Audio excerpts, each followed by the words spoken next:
Podcast is intended for mature audiences. The views and opinions expressed are those of the panelists and do not reflect in any way those of the podcast partners, sponsors, or affiliates. Enjoy.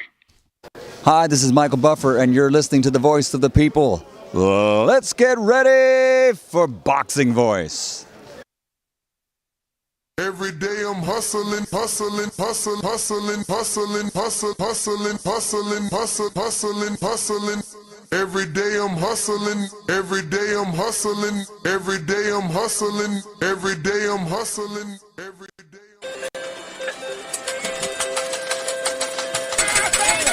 Vegas, baby, Vegas! Las Vegas, Nevada. Are you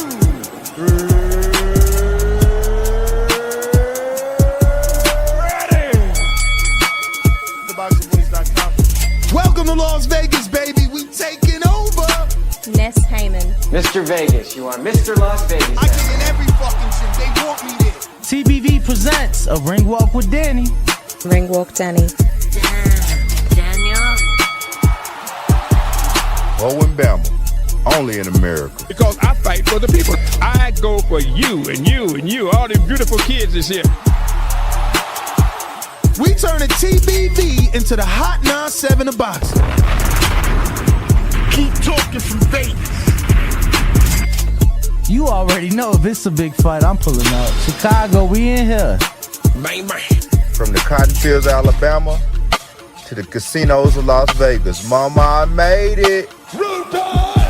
We up early, baby. The grind don't stop. Gilly the Kid ain't gonna be the only one around here doing big shit. You are now locked into the Boxing Voice live from Las Vegas with Nesta Gibbs and Ring Walk Danny. This message was brought to you by SDS Promotions.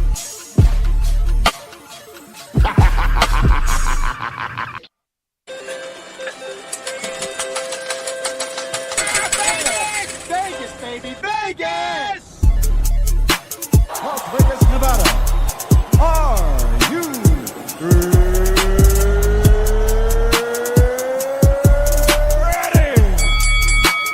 TheBoxingVoice.com. Welcome to Las Vegas, baby. We taking over.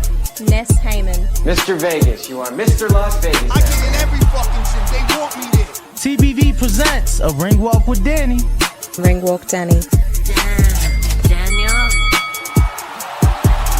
Owen Bama, only in America. Because I fight for the people. I go for you and you and you. All them beautiful kids is here. We turn a TBV into the Hot 97 of boxing. Keep talking from Vegas. You already know if it's a big fight, I'm pulling up. Chicago, we in here. Bang, bang. From the cotton fields of Alabama to the casinos of Las Vegas. Mama, I made it. We up early, baby. The grind don't stop. Gilly the Kid ain't gonna be the only one around here doing big shit. You are now locked into the Boxing Voice live. What up, what up, what up, what up? Welcome back, ladies and gentlemen. Welcome back to another edition of the Boxing Voice Radio. I'm your host, Nesta Gibbs, joined alongside Ring Walk Danny. What up, Danny? Damn, Daniel. Dímelo, Nestor. What's good? What up, good? champ? Yo, I woke up stupid early today. Word, like how early? Like crazy early, like 3 in the morning early. Oh, okay. Bruh, I'm wired. I'm on my second cup of coffee. Damn, the second cup. I'm ready to go, bruh. I've been watching So videos. this ain't the first batch, is what you're saying. That is a fresh batch. That's the second batch. Oh, damn. I That's the figured second batch. you made the first one, got your first cup, got your second cup, and I'm getting the rest. Nah. I made the first one, a little 6-potter. Then Six cup of yeah. Then I made a 8-cup. You know what I'm saying? And we out here. We doing big things on these coffee streets, man. So we here to discuss Terence Crawford and the fact that at this point, you know, we have to ask ourselves and ask Terence and his team, should he go ahead and sign with Oscar De La Hoya and Golden Boy Promotions? They seem to be offering more than anyone else. with the possibility of that Earl Spence fight. And now that DAZN and Showtime have come together for the Tank Davis and Ryan Garcia fight. Sorry. He sent hella mixed signals right there. Okay, Danny. All right, Danny. Okay. All right. So that's what you was going for. Yeah, I mean, I'm happy. You happy that they was able to come together? Yeah, I'm happy that we getting a big one. Look, we heard it in the intro. If it's a big fight, I'm pulling up. So, Bo, I'm sure, won't mind coming in studio for some of these big fights. But yeah, April 15th. You pulling up? Yo, in there. It's gonna be like the pandemic. Mm. You know what I'm saying? It's tax time, baby. It's Tank Ryan. It's gonna be like the pandemic. I ain't missing that. Okay. I like what Oscar's proposing. Get your Alex Rocha in. We haven't heard anything about Earl and Thurman, so if they come out of left field and give us Crawford and Earl Spence, because there was a report from Coppinger that these guys were actively still negotiating, but it didn't seem likely. But yeah, if the plan is, Keith One Time Thurman and Earl, I like what Oscar is offering. You give him Rocha. Oscar's got to hope that Virgil can get the win over Stenonius. They're both undefeated. Virgil is undefeated with the big knockouts, but Stenonius has an amazing jab. And, he did better than expected in the Butayev fight.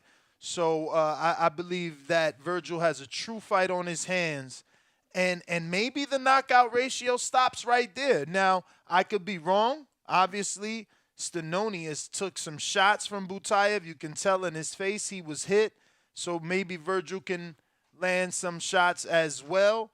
That's going to be a great fight, but it's also one of those fights that, jeopardize the 3-fight or the 2-fight deal for Terence Crawford. And obviously that being, an Alexis Rocha and a Virgil Ortiz, which is something that Oscar can actually guarantee and offer Crawford. Whereas the third part of his, fight deal is getting him the Spence fight. Now, he can't guarantee the Spence fight, but I do like the way that he's talking. He feels Crawford needs representation to get that fight done. And I believe that's true. Lou DiBella made that clear on an interview we did with him. Just a lot of people feel like he needs someone to go in there and talk for him and get this done for him. Now, there are a lot of quotes I want to get to before we get to our first interview of the day. It's going to be some conflict there as we do have Coach L.J. Walker, the trainer. Harrison. Well, I always say Walker. Is there a fighter by L.J. Walker? I think we got L.J. Walker, the Don, and Border Wars. Damn. But L.J. Harrison, the trainer of Tony Harrison, who's going up against Tim Tszyu, son of a legend, in Australia. But right now, this is the quotes on De La Hoya and his pitch to Crawford joining Golden Boy, right? So, I botched that a little bit, but it's okay. He says, we've been talking to Terence Crawford. What a great individual. What a smart man. And what a talent, obviously. I've always said that Terence Crawford is the best pound-for-pound fighter on the planet today, by far. Yo, why does Oscar... you have to sound like that, though. I ain't even going to come at Oscar sideways. Like, you got to ask Kiss, right? Like, when you're in this position, you're trying to woo someone. You've already lost Berlanga to Matchroom. Can you afford not to bag Terence Crawford? I think there's a difference between wooing and ass kissing. I'm cool with a little wooing. You get what I'm saying? Show me some love. Let's break some bread. But some ass kissing, just feels a bit forced. We'll see, man. I think at the end of the day, the dollar's gonna talk. So if Bud likes the dollars being offered with the fights being offered. I think that's what's gonna matter. You get what I'm saying? All that pound for pound. You So get what that's I'm ass kissing to you? Because, I mean, a lot of people consider him pound for pound. I mean, I ain't heard him say it, you know what I'm saying? But regardless, cool. If he's saying it, I mean, that's, wouldn't you that's consider what's up. Crawford a smart man for some of the business deals that he did? I would say specifically guaranteeing an extra $1 million without having to lift a finger if your promoter can't get you a certain fight. Yeah, no, I mean, obviously, that was good. The Sean Porter guarantee money was good. I mean, I feel like he's been making some decent guarantee money, so that's good business if you ask me. I mean, and then his other quote is, and what a talent, obviously. And then, again, people been talking about his talent for a long time. That's the reason we want him up against a Spence. But I'm going to say Alexis Rocha is acceptable as long as we don't get an announcement of Spence and Crawford. Like, if Spence is announcing Thurman, then I believe Alexis Rocha is acceptable. He's next up, because if Spence fights Thurman, and let me just screen share this for the people, right? Because if he fights Thurman, then that leaves you with very few options as Terence Crawford. It actually positions Alexis Rocha in number 1 position, right? So this is the screenshot. These are your rankings. As you can see, Crawford, the WBO champion, Alexis Rocha is already number 1. So, once upon a time, Keith Thurman was there, and we were waiting for Thurman and Spence to be announced. But Yes, we were. it looks like the WBO has updated their rankings as of the 18th of February, which is about, 3 days ago? Yes. So, that's why Rocha is now number 1. And for Golden Boy, it's better to get both of these guys on your stable. This way it's an in-house fight versus, this being a fight that can end up in purse bid and you having a player step in on left field bidding for a Crawford-Alexis Rocha fight. Again, if Virgil can win, he is the favorite, right? I don't know. I don't have that on none of my regular sites. So can you check Favorite ProBox? against who, sir? Stan Ionis. But you said if he can win, he is the favorite. Well, that's what I'm saying. If Virgil can win, and then I said he is the favorite, right? Like, I'm sorry. I misheard you. Yes. Let me check ProBox. But I believe he is. My boxing senses would tell me that he would be the favorite. And indeed he is. By what? What's the line? The best line you're gonna get on Virgil is at a -325. Best line of -320. Wow. Okay. And It's then like Mikey Garcia odds. And then the best odds you're gonna get on Stenonius right now is +250. Bet 100, win 250 on him. Bet 325 to win 100 on Virgil. 3-1 for Virgil in a sense. Okay, so the producer wants me to share this, and I wasn't at first. I didn't get it until he explained it. And, maybe, I don't know that this would be who he's saying. I think maybe he's just trying to stir the pot because it's like, okay, so here you have a tweet from your Dennis Ugas that says, guess which fighter called me to ask me for a fight? I don't know how he got my number. I have never asked for an opportunity over the phone. I've won fights. I've won heats. I don't know what he meant there. What do you think he meant there? I got to the big fights, winning good fights. Team Ugas, 54 milagros. So my producer, Brandon, is suggesting, what if it was Crawford that called you Dennis Ugas, which I am going to quickly shoot down and Yeah. believe that Ugas wouldn't sound this way if it were Crawford, simply because he knows that he and Crawford hold the fight in the amateurs, and he's always asked for a Crawford fight. I don't think that it would, if it was Crawford, he would sound this way. Who could it be? I have no clue, honestly.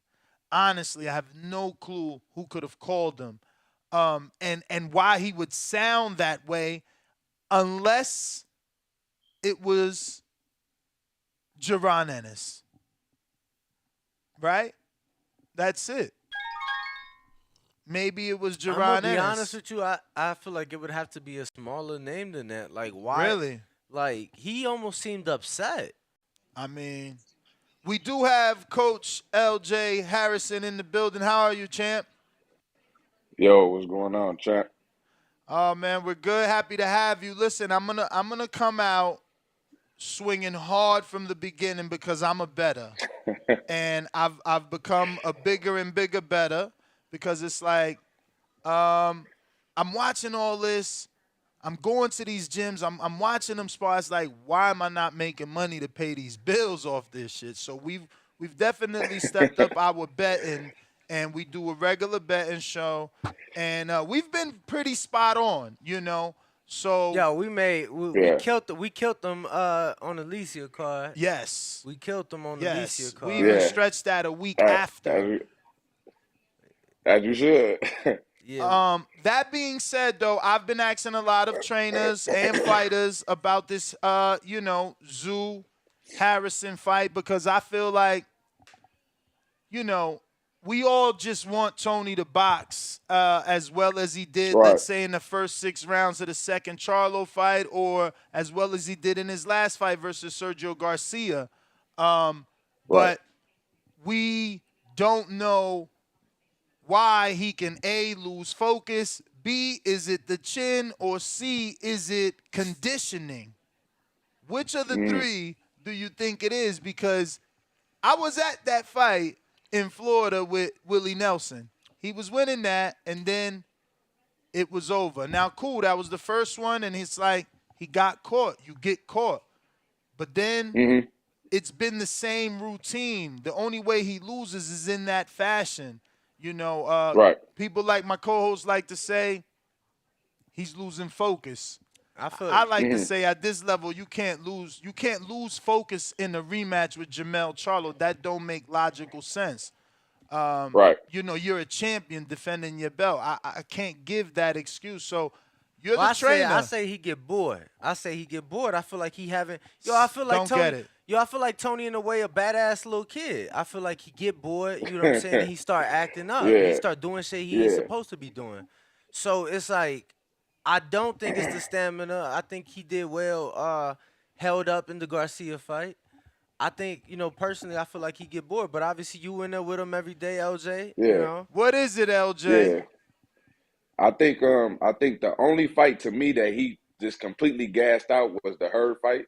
That was to me the only fight where I feel like he gassed out. I think mainly he just not focused, and I think since my dad passed, I think that's been a key thing for me is keeping him focused. You know what I'm saying? Understanding like the great fighters from round 1 to round 12, they able to lock in on what they doing and what they game plan is. Like even with Charlo, a lot of people be like, "Oh man, I can't stand Charlo." Me as a competitor athlete myself, I love Charlo because I feel like to be a champion, man, and defend that belt over and over and over, it takes discipline, it takes focus, and I think that was the main thing that got him over the hump that second fight. And I think for me, the thing is just keeping him focused, man. Understanding like, as long as Tony Harrison is focused, to me, he's the best 154 pounder in the world. You know what I'm saying? As long as he's focused, he has a chin. Obviously, he's taking shots. From, it's not like he gets touched and he just drops. You know what I'm saying? It's just a matter of like him just staying focused, man, getting hit with stuff that I know he's not supposed to get hit with. You know what I mean? Now, I was just up there, I want to say back in August, and I'm talking to Tony, And on and off camera, he telling me, yo, it ain't gonna be just anybody that's gonna get me back. So, you know what I'm saying? He's like, I need the right name to get me going. So when Right. I seen Sergio Garcia, I'm like, all right. But then he looked phenomenal. And then obviously he steps in, takes this opportunity, and yo, he's showing pictures of the scale. He's showing pictures of Mm-hmm. himself in the gym. And I know he in the gym every day, but all he ever posts himself in the gym doing is beating you in chest. So yeah, he on weight, but I'm trying to see, you know what I'm saying, how long he been working, and what Oh was it man. about the zoo opportunity? Because he obviously said it had to be the right name to get him going, to get him up. Yeah.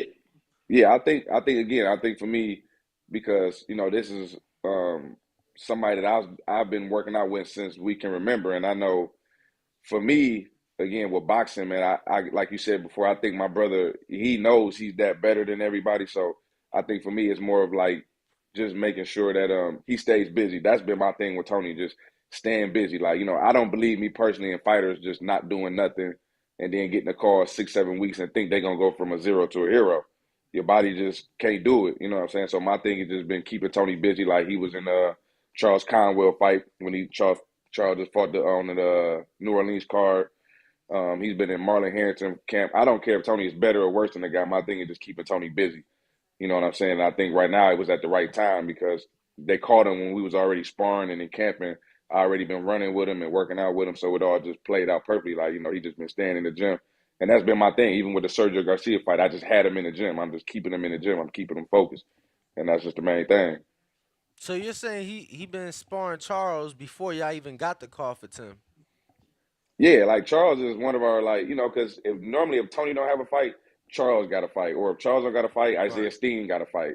You know what I'm saying? Or if Isaiah Steen don't got to fight, it's like a Cordell Booker had a fight, or like a Nate Gallimore. So all these guys come to our gym, and we busy with them. I got Tony, whether it's 4, 6, 8 rounds, I got him a part of the camp. You know what I'm saying? So my thing is just keeping them busy. Now, obviously, since your father's passing, he's had to step up. You've had to step up. Obviously, you guys have now each assumed trainer roles. Right. Um, champion, undisputed world champion now in Alicia Bumgardner. Some people have suggested that perhaps Tony training is taken away from what he's actually able to put in the ring. Is that any concern from your point of view, and do you feel like that at all? Yeah, well, I mean, it's definitely a concern. I mean, I take what I do serious. You know what I'm saying? And um, at the end of the day, he had a goal that he had to accomplish, and was I a little, yeah, I do feel like it took away from things that I know we could be possibly doing. But like I said, on the backside, the fact that I already had him training for so long, made me feel a little better. Now, if Tony was just getting off the couch, then it would have been a real problem. You know what I'm saying? That's just me as a trainer being focused too. But I take what I do very serious. This is not like something I just woke up and just decided to do. You know what I'm saying? So, Right, absolutely. um, yeah. So my thing is preparation. Even when I won with AB, which is all about preparation, I take that very serious. So, um, it was a little concerning, but like I said, he been doing his thing. Every day he was out there. I called him, make sure he was running or getting some work in from somebody. So when he came home from the fight, when undisputed, we just picked right back up where we was off. You know what I'm saying? Coach, Tony doesn't want much, huh? Or need much. And you mean in the sense of what? Like money or like fame or what you mean? All of the above. Nah, neither one You of us as do. coach and his Nah. brother. I mean, you Yeah, know his nah, neither one. personality better than us. Yeah, neither one of us do, man. Like we ain't like, it don't take much again. Like I didn't become a trainer to be famous or become rich. Like, what I'm saying? I was already, like we rich with people. You know what I'm saying? Like the community levels, our city levels, what we do for this community means more than any amount of dollar or any amount of TV shine that we could do. You know what I'm saying? So that's why a lot of times, like Tony, I don't like Tony. There's a few fights I've turned down. I've actually turned down Tim Tszyu before. You know what I'm saying? I just felt like the money wasn't right, the situation wasn't right, considering Tony's career. And again, like same thing for me. Like I'm not one of them trainers you can call and it's gonna take a fight 3 weeks before the fight. Like if we Whoa. can't prepare and How do long ago things. were you offered this Tim Tszyu fight though? I mean that was in the works for a while. It just people found out about it maybe 5 6 weeks before, but that was already in the works. So was that in the works the moment we heard about the Charlo injury? Because obviously we heard about the injury, and then there was like no word, um, no official word for a couple weeks. And Right. Tim was here, in Vegas getting some work, Sparring. getting sparring. And I'm gonna Right. be honest, the word I was hearing was he was taking a tune up at the crib. And I told him to his face, I said, I think Tony, for you a tougher fight could be a tougher fight than Charlo. That's definitely a tougher fight than Charlo. I mean, it just Tony, man. Like I said, Tony to me, I've seen my brother, man. Like is and I'm not being biased, man. Is one of the best fighters at the best fighter at 154 when he's focused, and I stand by that, and that's my goal, man. Like since my dad passed, is to just work on them details of him just being focused and staying in the gym. Like, man, if this is what you want to do, then you got to really do it. You know what I'm saying? Like, I know you think you good, but you can't just get off the couch 6-7 weeks before a fight and try to take that. You got to stay in the gym, and that's just something that I preach to him. And shit, he ready, man. Like, I just kept him in the gym. Is he content with being a one-time champ? Do you think that like he has hunger to be a two-time champion? Do you see that in him? Because I don't hear that from you. I hear a trainer that has to tell his fighter to come to the gym. That's not a good look. No, it's not a good look. You know what I'm saying? But again, sometimes that's just what it takes. You know what I'm saying? Sometimes athletes lose, and that's just any athlete, man. Sometimes they lose, they passion for it, or they get into a space where they just might need a break, or like I said, our dad. There's a lot going on. So I feel like that's why I'm here. That's what makes a trainer great. Can you spark the fire back in your in your athlete? And I feel like that's just what I've done. Like, my brother's it's refreshed for him, me being in his corner, me being his age, me being able to run with him and do all these things with him. It's refreshed him. Like, now he got a lot to, on the table. So now he comes in the gym. I don't have to babysit him like, we probably would have had to did 5 years ago. A lot of the things that I've drilled in his head, he does that on his own now. You know what I'm saying? Like, so I think right now he has that hunger. He's eager, and then especially AB winning the undisputed. I mean, like, he got a lot to prove, man. Like, he ready to show that, he's one of the best fighters in the world. I gotta ask, cause I've never been up to the gym before. Let me follow up. Oh, go ahead. So LJ, when did you become part of the camp? Because obviously I'm sure you've always been there, but when were you given a role or had a role to fill? Because I've been following your brother since he was with Emmanuel Stewart, so I'm trying to find out, like, he was always a great boxer, but he was getting knockouts. When I was putting my audience on him and Emmanuel was alive, like, and I know people like to put that on Emmanuel and say, oh, he forces his fighter to get the knockout, but I feel like, Tony was very confident back then, and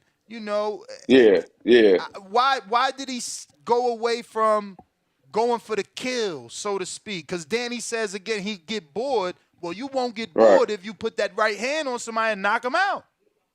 Yeah, I just think realistically, the older you get, obviously you're not a kid, you're not 18. You can't just cut the weight and have like the full strength that you have. You know what I'm saying? So I think me personally, I've never really talked to Tony about this in particular thing, but I just think me personally, like when you getting older, and I could just see it from him training and stuff. Like the older you get, it's just harder to make the weight. Like the Charlo fight we had, like it just some I think it was might have been the second one. Like it just getting them last little pounds off just hurt him a lot. You know what I'm saying? So I think that's more than anything, just him just getting a little older. But as far as me, weight like cut, you feel like the weight cut is diminishing his power?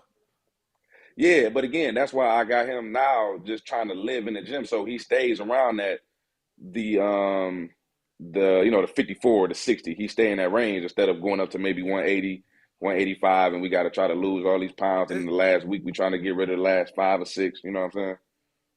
Yo, so when he posted that picture, I ain't gonna lie, people was obviously like, okay, cool, Tony been in the gym, he locked in, but I looked at it like, yo, he only 12 pounds away 6 weeks out. Is there any concern of like maybe peaking too early or maybe leaving it in the gym?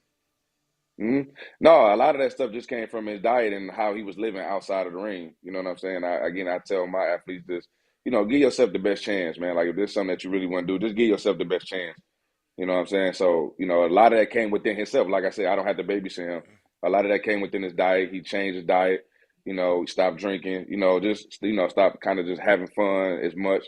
Because I told him realistically, man, your window closing. So we're gonna have to take advantage of these next 2-3 years.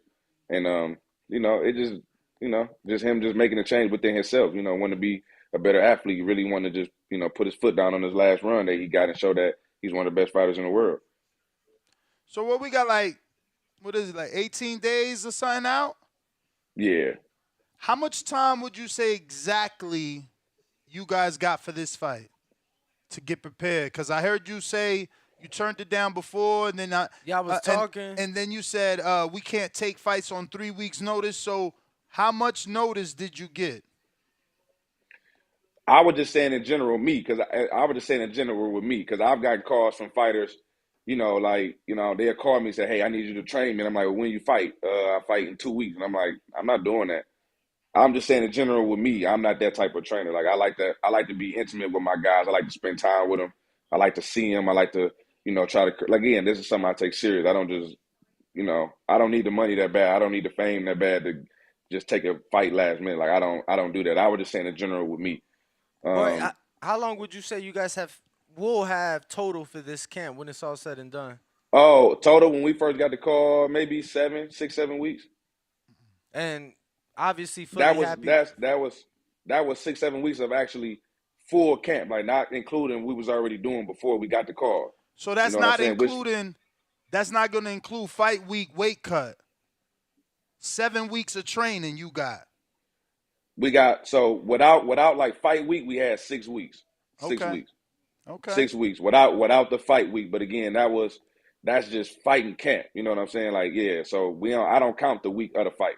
And we gonna move around and You believe Tony's the best 154 in the world? Yeah, I believe Tony is the best when he's focused. I believe Tony is the best 100. Nobody can outbox him. Nobody's faster. Nobody's sharper. Nobody defense is better. Nobody moves like him.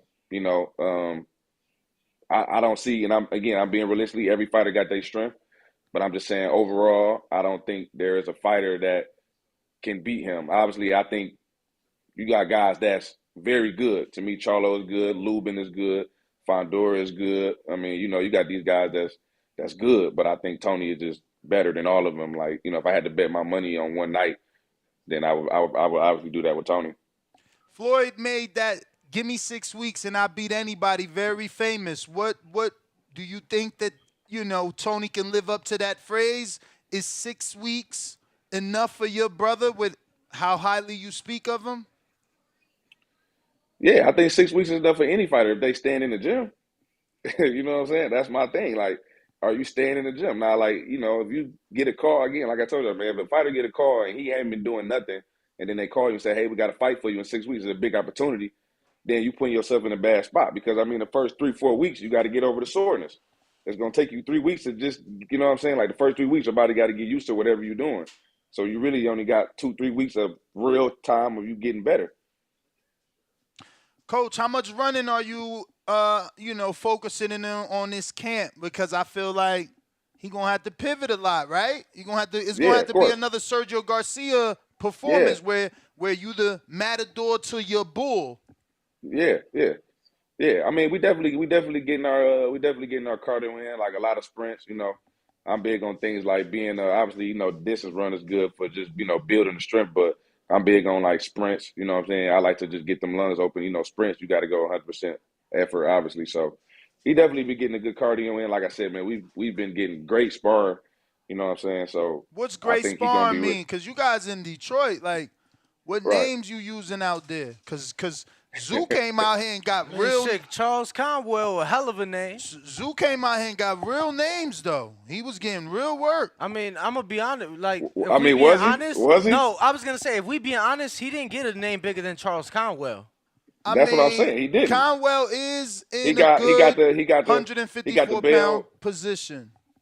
I'm saying Tim Tszyu had the Bell brothers or something like that. Like, I mean, he wasn't getting no Charles Conwell. Who the Bell brothers?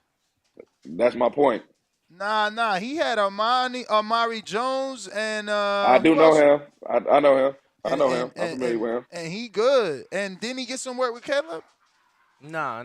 Amari got work with Caleb. Amari for sure did. Yeah, Amari got work with Caleb, but nah. I mean, he was sparring Amari, and then he was sparring. He sparred another youngin, but I mean, but we got to be realistic, right? So the thing is like, yeah, let's say one of our sparring partners is Charles Conwell, one of the best. Again, he top 10 for sure, right? Mm-hmm. He's proven that. To me, Charles Conwell is better than Tim Tszyu.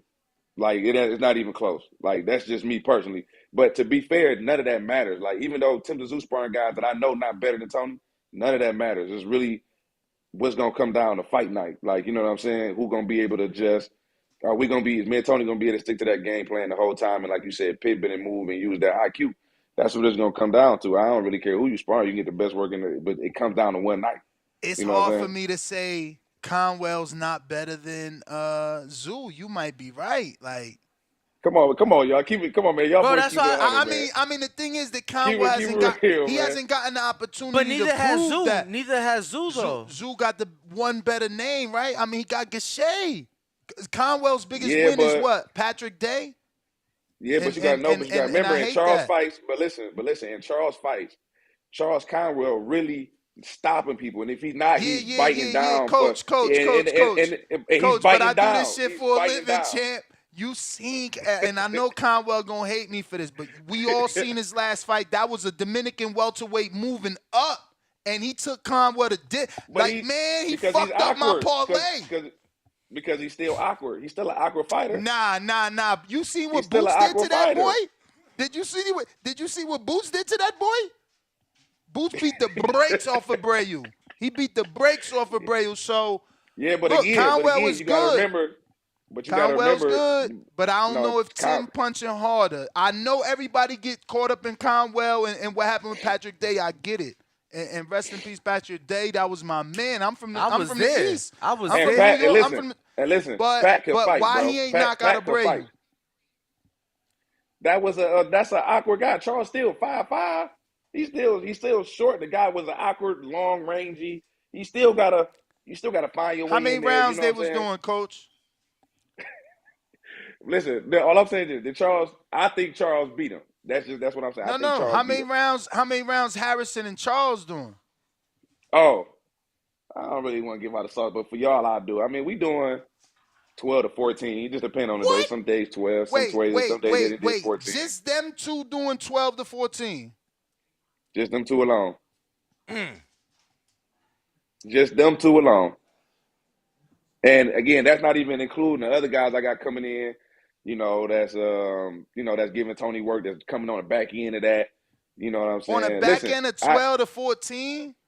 Come on, Coach. Don't leave it in the gym. No, listen. But again, you gotta see. You would have to be there to see. Sometimes it depends on the flow of what they doing. Like, so yeah, I was just gonna ask you. So is it 12 to 14 rounds of I work that jab this round? That's what I'm saying. See, sometimes Tony and Charles, because they know each other, so sometimes it take them 3-4 rounds to really, you know what I'm saying, like start to really get into their groove. You know what I'm saying? Like nobody in they camp 4 hours probably count the first 3 rounds of they sparring. It not, but some days they come out blazing, and then you got to just keep it at 12. You know what I'm saying? And sometimes I look at Tony and say, you had a great week. We're gonna just keep it at 10 today, and finish up with some other. You know what I'm saying?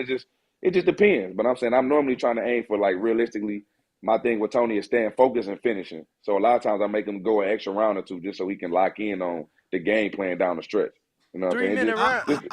3-minute rounds, right? Why y'all keep saying staying focused? I don't get that. You got a dude trying to kill you in there. He trying to take your head off. How can't you stay focused? But listen, okay, perfect example, right? So the last Charlo fight, again, I don't do excuses. I'm just stating facts. The last Charlo fight, what I seen my brother do was go in a sparring mode. That's what I seen, because that was the first fight in a long time where I seen my brother actually in there having fun to the point where he started to do like this stuff that I know he don't do in a real fight. He went in the sparring mode. He just lost focus. He was having too much fun. You know what I'm saying? So that was just me. I just feel like he started having too much fun, so he just lost focus, and that's just what it is to me. I ain't gonna say it was an excuse. He lost because he just lost focus. And who knows what the reason why Coach, in his mind. Coach, let me just ask, and I'm trying to figure out how to really word this, but would you say, and I mean this respectfully, obviously, with your father passing, Right, like I said earlier, you guys had to step up. right. Would you I'm gonna say have to fix this. would you say that training has brought something out of Tony? Has maybe brought like a second life to him? Because I'm gonna be honest with you, when I was in there, I just saw him enjoying himself, and it wasn't just training Alicia, it was the kids. I'm gonna be honest, and, Yeah, and the kids is what I noticed the most, and that's when we get to talking. He was like, "Yo, I'm having fun, I'm doing my thing." You know what I'm saying? But it's gonna have to be the right name to get me going. Would you say, or do you feel like your brother kind of has had a second life brought to him through training? yeah. I think again, I think it's a combination of just me and Tony, because yeah, I gotta agree. I think it's a combination of him obviously training, and a lot of times he get to understand like the stuff that I tell him. He go through it with the Alicia last fight. So he'll call me like, damn, I get what you're saying now. And I'm like, that's what I've been trying to tell you. So a lot of times I think it sparked him now because now he get to see both sides of that fence, like of being a trainer and being a fighter. You know what I'm saying? The things that he required from AB is the things that I require from him. So it gives him a little bit of a sense of like, okay, I understand now. Like it's not coming from, when me and Tony had the Perella fight, we fought a lot. That was our first time, but I just demand greatness in him. Now he's understanding that what I demand of him is just being the best version of himself. Has that made this camp easier in your opinion, or is it still a Yeah, work in it's make it easier. progress? It made it easier because he again him being a trainer he understand where I'm coming from with a lot of things that I make him do, or a lot of things that I say to him, or the accountability that I put on him. Like I hold him accountable for the things that he do. You know what I'm saying? And I tell him like if you want to be a champion again, if you want to dominate this division with all these good fighters, with the Lubins and Charlos, and you gotta do what you're supposed to do, man. You gotta So I think with that, he definitely found a new sense of life in the sport. Like I said, me and him still young, and it's like a new age thing where he just refreshed with the training and become undisputed. He's got a lot now that he's fighting for. He got a big name in front of him. He got opportunity to fight Charlo for the third time. So it's just a lot of things going in his favor. I've never seen him this focused and just this happy, just in general. I gotta ask because this is something I've told Alicia. Like she go fight across the pond, and it's like she's showing up a week before, 10 days before. You know what I'm saying? You guys are Yeah. 18 days out. When are you guys getting to Australia? We take off this weekend. We get there we leave like on Monday or Sunday or something and get there like on Tuesday, something like that. No concern of the adjustment, cause that's less than 2 weeks out. Yeah. No, I think we'll be fine. I think he should be fine. Only thing we probably, the first day obviously we're gonna have to get adjusted and figure out, how we moving, like get all that stuff situated. But I think once we find our groove, ain't nothing changed. We bringing the sparring partners out there with us. Do you already have a So gym out there, coach? yeah. All that stuff is, all we gotta do is really just get in and get settled. Like once we get settled and get some rest from that flight, we're gonna get right back to work. And yeah. We spoke to Devin, who said and Amari Jones, they both chose to, once they land, go for runs and kind of outwork, work their bodies, so they were forced to sleep and get adjusted to the time zone. Right. Just Right. in case, 'Cause I want to Right. see him win. He's a plus 250. That's a lot of money to make. Like every LJ, $100. and I gotta ask, man, cause Damn. you not the fighter, and I know you a betting man, cause I see you and Tony going at it on the chessboard every day. Yeah. So Yeah. let me ask you, man, how much you dropping on your brother? Damn, that's personal. You ain't got to I answer I that. bet the house. I bet the house on him. I bet the house on him every time. I'm betting with him every time. I mean, most of the times he's been an underdog, he won. I think the only time he lost as an underdog was the second fight to Charlo, and that was down there 50-50. So I mean, he don't lose them under like he don't lose. We don't lose those. He don't lose those. I mean, Tim is young. He only 28 years old. Yeah, I mean that make a difference though. That youth definitely make a difference. But again, I actually there's not a lot of fighters that I don't like. I actually respect him. You know what I'm saying? Like that's really a gutsy move. You know what I'm saying? That is really a gutsy move. That say a lot about Very. him. Yeah, that's very gutsy. Like, and to me, again, as a competitor, like, all respect to him. You know what I'm saying? But I just truly believe, he hasn't seen nobody with Tony's size, with Tony's speed, IQ. He ain't seen nothing like that. You know what I'm saying? So I mean, he definitely gonna have to come with it though. That's for sure. Uh, I gotta ask because you've been in, the corner overseas with Alicia, Hmm. but Tony ain't fought overseas in over 10 years. I want to say Right. he ain't fought overseas since he was with Emmanuel. Right. That's fact. What concern? Because you going down y'all already Yeah, you down got 3-0. exactly. Y'all already down 3-0 on the cards. I'm I for mean, real. Pacquiao. Look at Pacquiao. He No, thought yeah, he I mean won. that's facts. Yeah, that's facts. That's facts. I mean, I think where doesn't matter. I mean, me and Tony pretty much the same. Like, me, I play ball overseas, so it's a different type of crowd. You know what I'm saying? To me, it's hostile, but it's fun. You know what I mean? Like, it's more of an experience, and that's just how we looking at it. Like, that's an experience that he'll never forget, man. Like, just going into that stadium, how they gonna have it lit for Tim. They gonna have it laid out. You know what I'm saying? And even right now, they laying it out for us right now. They giving us pretty much everything we need. So it's more he looking at it more of an experience. But I just my thing is making sure like in camp, even when we sparring, he got to put distance in between them rounds so that way he's not making it close. Because I think Can't if you make it make it close. close, it could you can't. Because I think it'll be like a Pacquiao type of situation. He That ain't got what a I want. Devin So I Haney just Camboso some. You know that. yeah, yeah. No, Anything for sure. close and they gonna give it to Zoo. Do you That's a believe in fact. Zoo's power, or has the last two fights kind of made you think he's not as strong as advertised? I mean, me personally, I don't think he's as strong as advertised, but I mean, when you just wailing on somebody, that dude, I guess, wear you down, but I don't think he's just like a power puncher. Like, you know what I'm saying? Again, Terrell Gachet pretty much laid it out for him and he couldn't do it. You know what I'm saying? And the other guy, the Japanese guy, I forgot his name anyway or something. He couldn't get him out and he was hitting him with bombs. So, I mean, I don't believe he's just a power puncher. I just believe that he do overwhelm with punches and that's pretty much the same. So, but I don't think By I overwhelmed, do don't you take mean him he as a, got high activity? yeah, he's a, when he gets you, he has to get you first. He has to catch you first. And if he catch you, then he becomes a volume puncher. You know what I'm saying? Like he punches, he is punching hard. Like he's trying to hurt you. It's not like he's trying to box you. He's trying to hurt you. So I think he's like more of a volume. So I don't take him as like nobody like a Charlo like that. I feel like that has power in his hand. Like you know what I mean? I get it. Yeah, it's hard. Charlo's definitely different. What were your thoughts, and what are your thoughts now after watching Gachet drop him? Oh, And I mean drop Tim Zoo.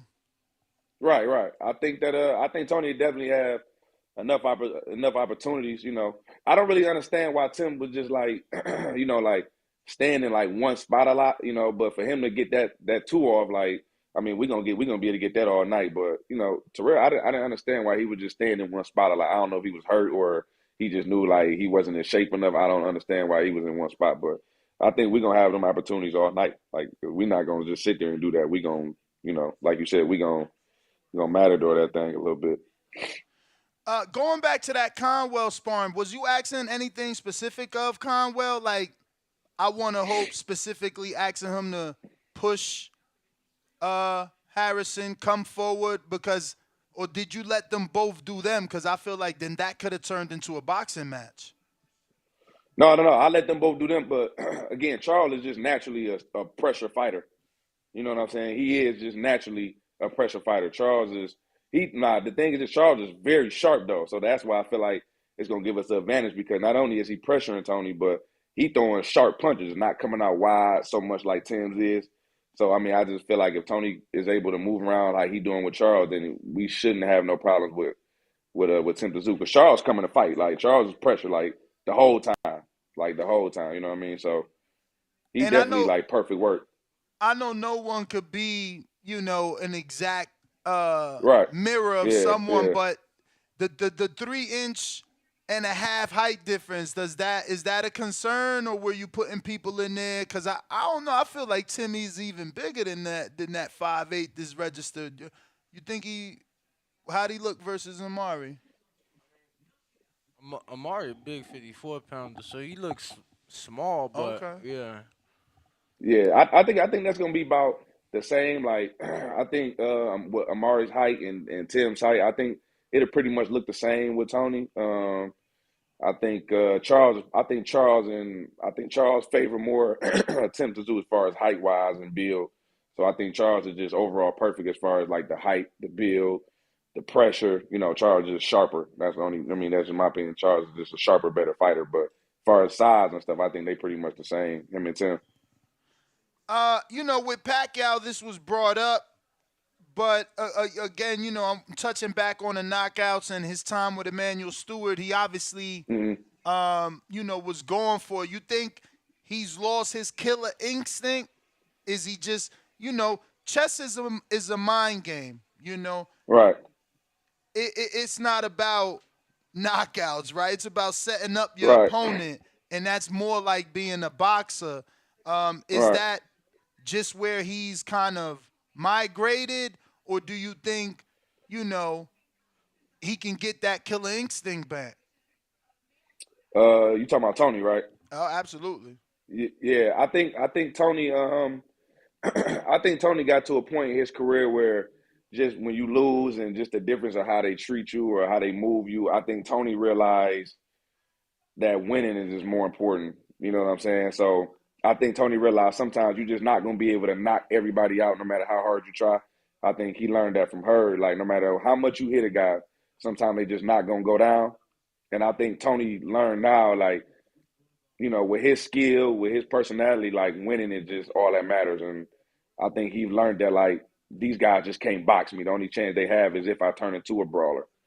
And I think now he just understanding, like, winning is what matters. Like, you got to win. You know what I'm saying? Sometimes it don't matter how you win. Sometimes it might be ugly, but you just got to win. And I think he's understanding that now. And I think that's what's going on in his mind at this point in his career. That's pretty much all mines, man. I'm going to go ahead and put some money on Tony. You know what I mean, Coach? Make sure. Yeah, that's a good bet. That's a good bet. Make sure you keep him popping the jab and pivoting, please. Of course. That's the game plan, baby. Got hooked. You know what I'm saying? Pivot. Yeah. We definitely gonna have to. Yeah, it's definitely gonna be a lot of good stuff going on. Gotta be a matador. Yeah. I think what y'all seeing with Sergio Garcia, I think it's gonna be better than that. He's gonna be a lot sharper. He gonna be a lot of good things gonna come out of this fight, man. So I think we come out of this one. I think a lot of people are gonna be expecting that third one. It's gonna be a good one, but we got to go over there and do what we got to do first. So I think y'all gonna see a good Tony Harrison in this fight. Yo, if he could give us that Sergio Garcia performance, then we golden. I think that. It's gonna be better than that. It was a great performance. It was great, but I think it's gonna be better. Like I said, he's sharper. He's in better shape. Mentally, he's in a better place. So I think y'all will see a good version of Tony Harrison in this fight. No, man, definitely excited. Obviously, I've been up there, so I've been able to see Tony work, and I've been able to see Tim work. Right. So I've been Man, I feel like I ain't gonna lie. I feel like I've been fighting for Tony because I feel like a lot of people is writing him off out here, man. No, they do, and that be throwing me off. Like they do. I don't be understanding that. It's like, I mean, I gotta ask. Come on, what you mean you don't understand? Some people thought he was up on the cards in the Charlo fight, and you the champ. Like again, how do you lose focus there? Like nobody understood that. Like, and boxing needs boxers.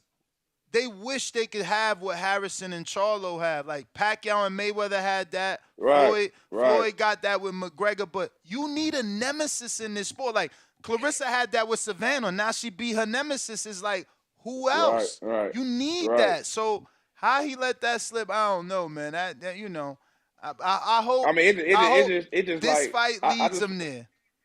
Yeah, I think it will, and I think again, this performance, after the Garcia, so it'll be two good performances. Hopefully everybody won't make it seem like Tony just, which is understandable. I understand it, but just from the eye test, it's like Tony one of the best boxers in the world, man. So it's like I don't know. Everybody just keep writing him off like he's just a underdog. Like, but it's cool though. He like that role, so Yo, we're gonna get it really, done.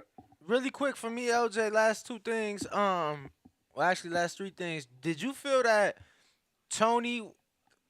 I felt like like they took Tony as a joke during the press conference. I felt like they felt like he was clowning, but I felt like he was being for real. Did you kind of feel that way? Because it seemed like he'd say something and they kind of like laughing at it, not really taking him too seriously. Did you feel that way during the press conference? He was making jokes. I felt like Yeah, I mean he was. No, Tony was serious, but he was still saying it like in a a joking play. way. Yeah, in a joking way. Because I mean, I Tony felt like Tim Tszyu is not like a charter. Like now, if you get into a charter when they barking, then Tony gonna bark for real. But he know that like Sergio Garcia, like these guys are just genuinely nice guys. So it's hard for Tony to really just get up there and just be serious and just be bashing somebody that's, you know what I'm saying. So he's stating facts. I don't think Tim Tszyu resume is that good. I don't think he's fought nobody like me, but I just want to be friends, Tim. Like, he's joking around, but he's serious though. You know what I mean? right. Yo, obviously, let me jump. I was gonna ask you just your thoughts as a trainer. You guys fighting like early as fuck. You get what I'm saying? Obviously, Yeah. you'll have to get adjusted to the time out there. You just your thoughts, cause I want to say the fight out there is gonna be like at noon or 11 in the morning or some shit. Yeah. Actually, yeah, I think you're right. Yeah, I think you're right. You know what? I'm not gonna lie. They didn't really tell us like no details. Well, me, I don't know if Tony know it, but they didn't. They didn't really disclose yet, like the timing of it and nothing like that. I just know the arena and where and stuff like that, and when we leaving. I'm gonna be honest. So, the only reason nothing's What been time made. of day you sparring, Coach? Well, right now we sparring here like around noon. Oh, so you good? We do all. Yeah, we do all Well, our the work thing around the noon. thing is, noon there is like nighttime here. No, so I know, but with the noon travel, is noon. yeah. Noon That's how I look noon. at it By too, the though. time he Noon, get that's how I look at it. acclimated, Yeah, well, that's the he thing. bringing his Get- spawn get- getting partners. that By the time he get acclimation. acclimated, he's still gonna spar at noon. You know what I'm saying? It's the same thing. Yeah, It's that's like how I look at it. Yeah, Floyd said that. yeah. You know what I'm saying? You train when you fight. Yeah, that's how I look at it though. Like to me, I know it's a time difference, but you got to get accustomed to noon. And me, noon is noon. Like it's just a matter of like just sure. getting the time difference under control. Like you said, we probably gonna get off the plane, work out, sleep, and then get back up at noon. So in his mind, everything is just still noon. Like it's just we're keeping it around noon. Coach, speaking of nemesis, obviously Alicia Bumgardner AB has one in Michaela Mayer. Now Michaela lost to Bumgardner, but is going to fight the girl Bumgardner lost to. What's your thoughts on that fight, and how does it play out? I think Mayer beat her. I mean, me personally, I would have like I told Tone, I would have liked to see a rematch with AB and Mayer. That's just I just feel like if the goal is to fight the best that's out there, then get the rematch, because honestly, I just feel like outside of her, it's really nobody else. Well, Michaela moved up though, so Alicia would have to I move mean, up. Right? she should have moved up. If she ain't gonna get the rematch, who else she gonna stay down there for? But she's fighting the girl that beat Bumgardner, though. I just don't know how to pronounce her name. Can you? I don't know how to pronounce it. I know you're talking about though, but I just feel like that's a good step up for her in that division, like just somebody to get going. But I mean, to me personally, women's boxing is doing good, making the big fights. You know what I'm saying? So I just feel like the big fight for AB would have been at that time just a rematch, like just to stamp it, like just to really stamp that fight. You know what I mean? But I mean, I don't know AB plans or where where her and Tone got next as far as what's coming up next though. But you do think Mayer wins her next Yeah, fight? yeah, Okay. yeah. I definitely think Mayer win her next fight against the girl that beat Alicia. Like I feel like at that time, obviously Alicia wasn't with us, but just watching it, I don't think she was nowhere near the fighter that she is today. So. But again, me personally, I would like to see some Amanda. They got that rematch going. I would like to see Shields against Marshall again. I would like to see AB and Mayer for their second time too. Those are just the three fights that I'm looking forward to, like when it comes to like women's boxing. Oh, so you ain't hear Shadeja Green then? No, who was that? Oh, She was on the Alicia undercard. She whooped on Fuck, what's her name? Aline Wait, set of Alicia Yeah, rules. set of rules. Yeah. Aline set of rules that never been stopped and went 12 with Franchon Cruz, the undisputed champ, got Oh knocked yeah, out by okay, yeah, Shadeja the yeah, Terminator Green. yeah. I know the lady y'all just said. What's her name? The one that fought Shadeja Shadeja the Green, Green. shit. Yeah. Not her though. You Terminator. said the other girl. Oh, set of rules. I Set ain't of rules. set of Set of rules. Yeah, set of rules. rules. Yeah. Yeah. I mean, so she fighting at one. That fight was at 130. No. That's 68. 68. 168. Set of Yeah, the rules big girl. is. Yeah, 68 girl. Right. Yeah, I know you're talking about. Yeah, cause that's the one she fought Shields, right? For like didn't Shields beat her? Yeah, Shields beat no, No, Franchon Cruz beat Franchon beat her. Set of rules. Okay. Yeah, I'm She with beat you. Napoleon and Unified, and then Franchon Cruz beat her to Undisputed. Yeah. Cruz went 12, and Shadeja put 10. out. She went 10. Yeah, Yeah, he I'm trying to familiar. I'm downplay familiar it. with it. No, But I the just. thing, he know he is. He said 10. No, But no, the because thing is somebody like, going the comments, yo, it's these internet warriors, LJ. They get in the comments. I don't know. Women only fight 10 rounds, and that's you're out here lying. Oh but wow, look, they only I do. fight But 10? this what I'm saying. I think women's boxing need 12 rounds, 3 minutes. I would be a big fan of that. I feel like that separates. I You know, think so. Yeah, Look, we was pushing for that, Yeah, but we they was be we, hating, we was man. at the convention, and they talking about, well, we got the studies as to why. I'm like, but y'all ain't got the studies on the sparring. Y'all talking about a fight, but 95% of the punches that they take, if not more, is done in the gym. You think they're not right? sparring men in the gym? You think they not sparring 3-minute rounds? You know what I'm saying? So it's like, Well, um, Clarissa come down to our gym all the time, and when I say she go hard, she go hard. She don't care who in front of her, how many minutes, So I feel like just me watching Clarissa up close and stuff like that, and like the intensity, like she can, like they can fight 3 minutes. Like that's why I just don't understand why they're not doing it. Like I just feel like they can do it. Like I've seen them. You know what I'm saying? No, I agree.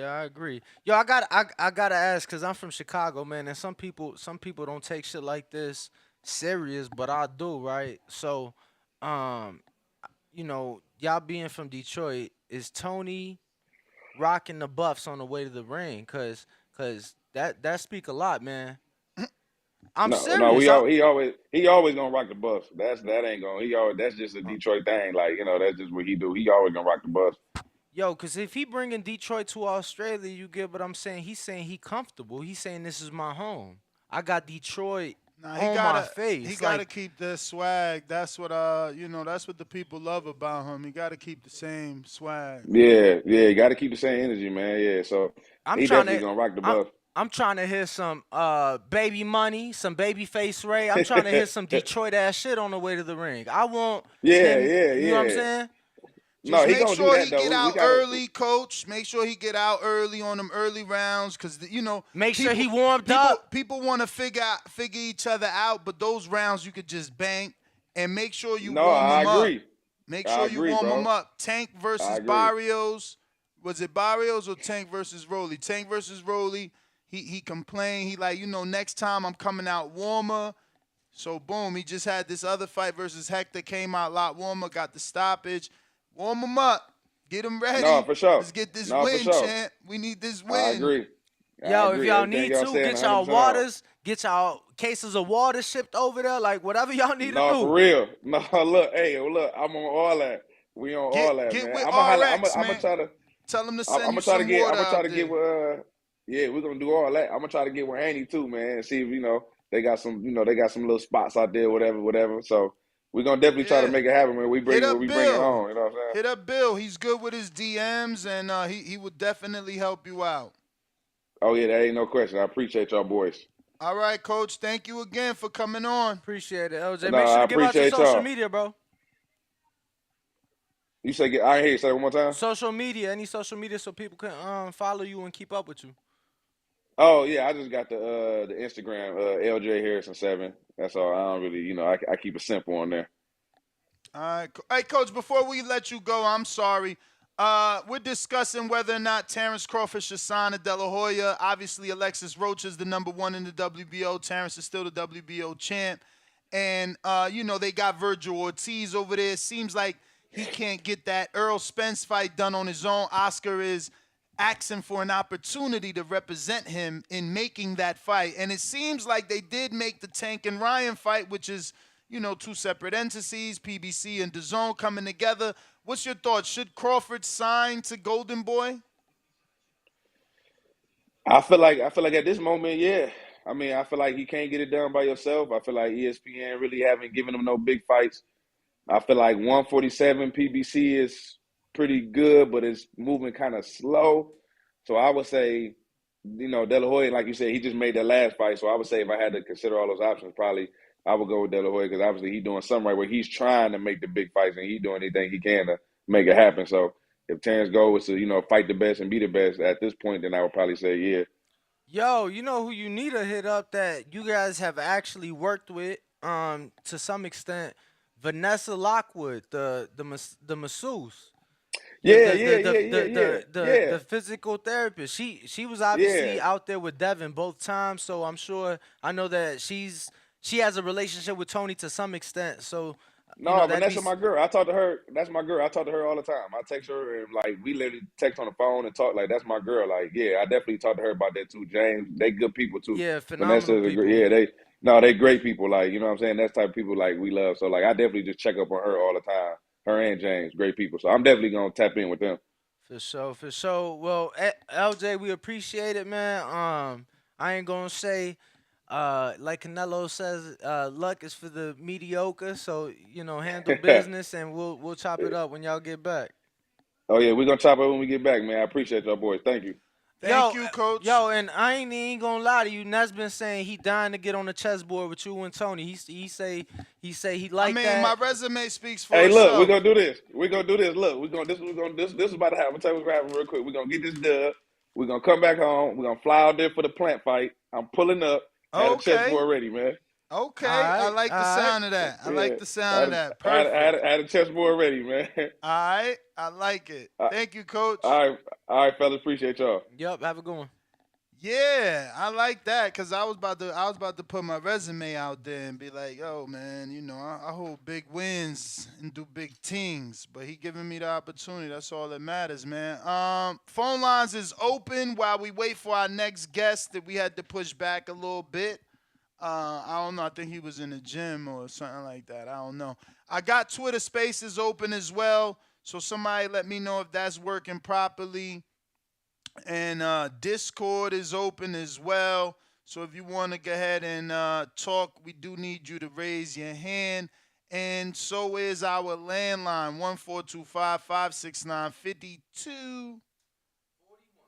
41. Press one time. Una vez. One time. Yo, so damn though. It's like, yo, you gotta tell him to come to the gym. I ain't feeling that. He a 2.5. I mean, you know what? So far out. We got 18 days. Gotta see that weigh in. That's a fight, man. That's a fight. What was your biggest takeaway from that interview, Nas? Damn, let me see if this is connected. Yo, let me see who this Duncan. Are you able to hear us, Duncan? CYP, you able to hear me? What, on Twitter? Nah. All right, hold on, CYP. Hold on. So, nice. Nah, that should be working. Let me see. All right. Boom. CYP, what up? CYP, what up? Yo. Yo. My man. Look, man. If that was my brother, I got to keep it real with my brother, okay? If you already been stopped by 3 people, and one of them's Charlo, just one is Charlo, the other 2 pretty much stamp the fact that you're not the best in the division, okay? We need to rebuild, focus on Tim Zoo, whip his ass, pray that WBC don't do us like Povetkin because we weren't in the running for no mandatory anyway. Zoo was. So there's no saying that we're all of a sudden Zoo. No, Tony Harrison, who took the fill-in fight. That's who we are. Now we got a name because we fought Charlo before, so hopefully Charlo's cool with that. He's won a 3rd fight. But don't be surprised, fellas listening, If the WBC doing light investment, just because you be Dillian White don't mean you take Dillian White's position. They've already done this before, so don't call it hate. Don't call CYP hate. I'm just telling you, I pay attention to shit that y'all niggas don't. Second, I don't know how he could ever be the best. I don't get it. I don't understand it. But if that's what you want to tell your brother, cool. I'm a coach just like you, but I do not lie to my athletes. I try to get them on the path to success, not the path to bullshit. And to go around thinking you're the best when you got dropped and stopped by 3 different dudes in a division where a lot of dudes ain't been dropped 3 times at all, let alone stopped by 3 dudes.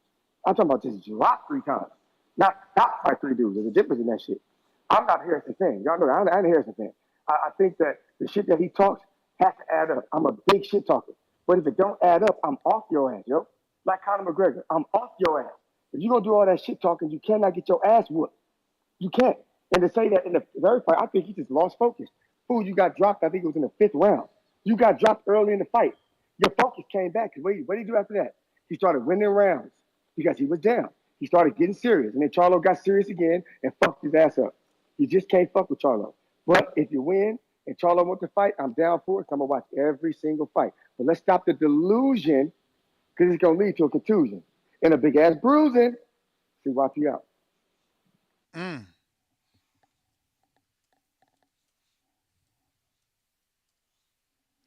All right, CYP, thank you for calling in. Looks like we got Duncan. What up? Oh wow. That's Danny. What's good with you? Chilling. Yeah, man. Y'all hit that like and subscribe button. I ain't gonna take up too much time, but with the whole Terence Crawford situation, I feel like shit. If he could get Rocha, Virgil, and Spence, I feel like he should do it. I ain't saying like I'm the biggest on Golden Boy. I'm not even high on Golden Boy at all. But I mean, shit, they got the Ryan fight done, so that mean they could get a super fight done if it come down to it. So shit.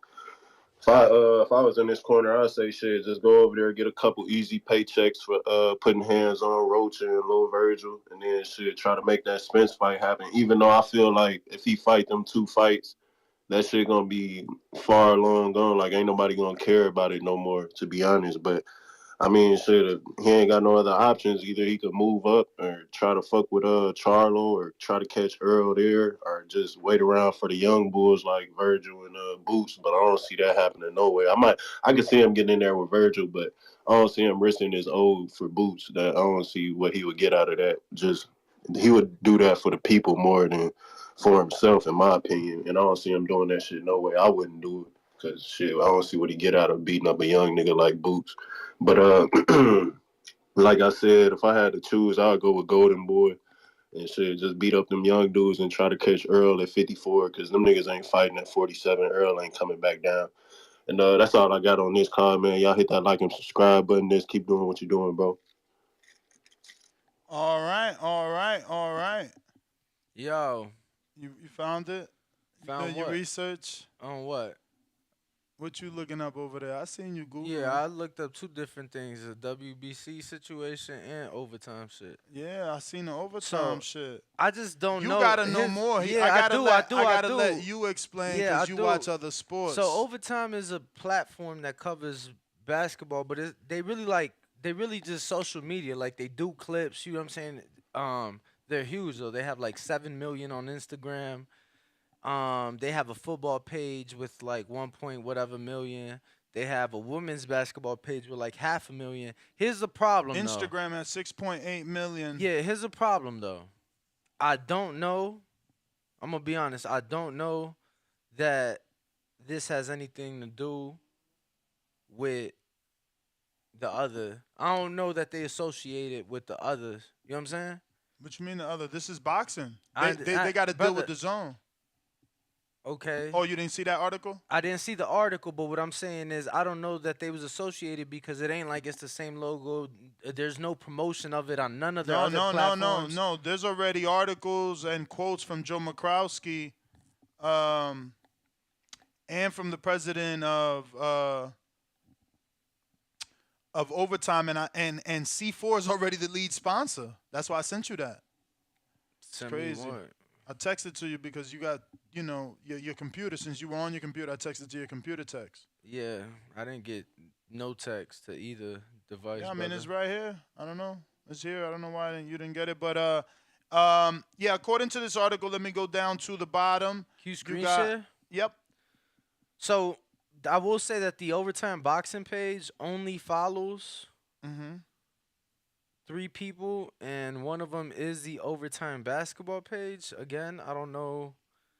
Yeah, I mean, even they say it here in this article that their approach is more social media. They're gonna help fighters build brands and get awareness, and which any big social media platform should be doing. But they get distribution through Dazn. So, and I quote, "We are massive fans of what Brandon and the team at Overtime have been doing, and their vision is a natural fit on the platform," said Joe McCroskey, CEO, North America, Dazn Group.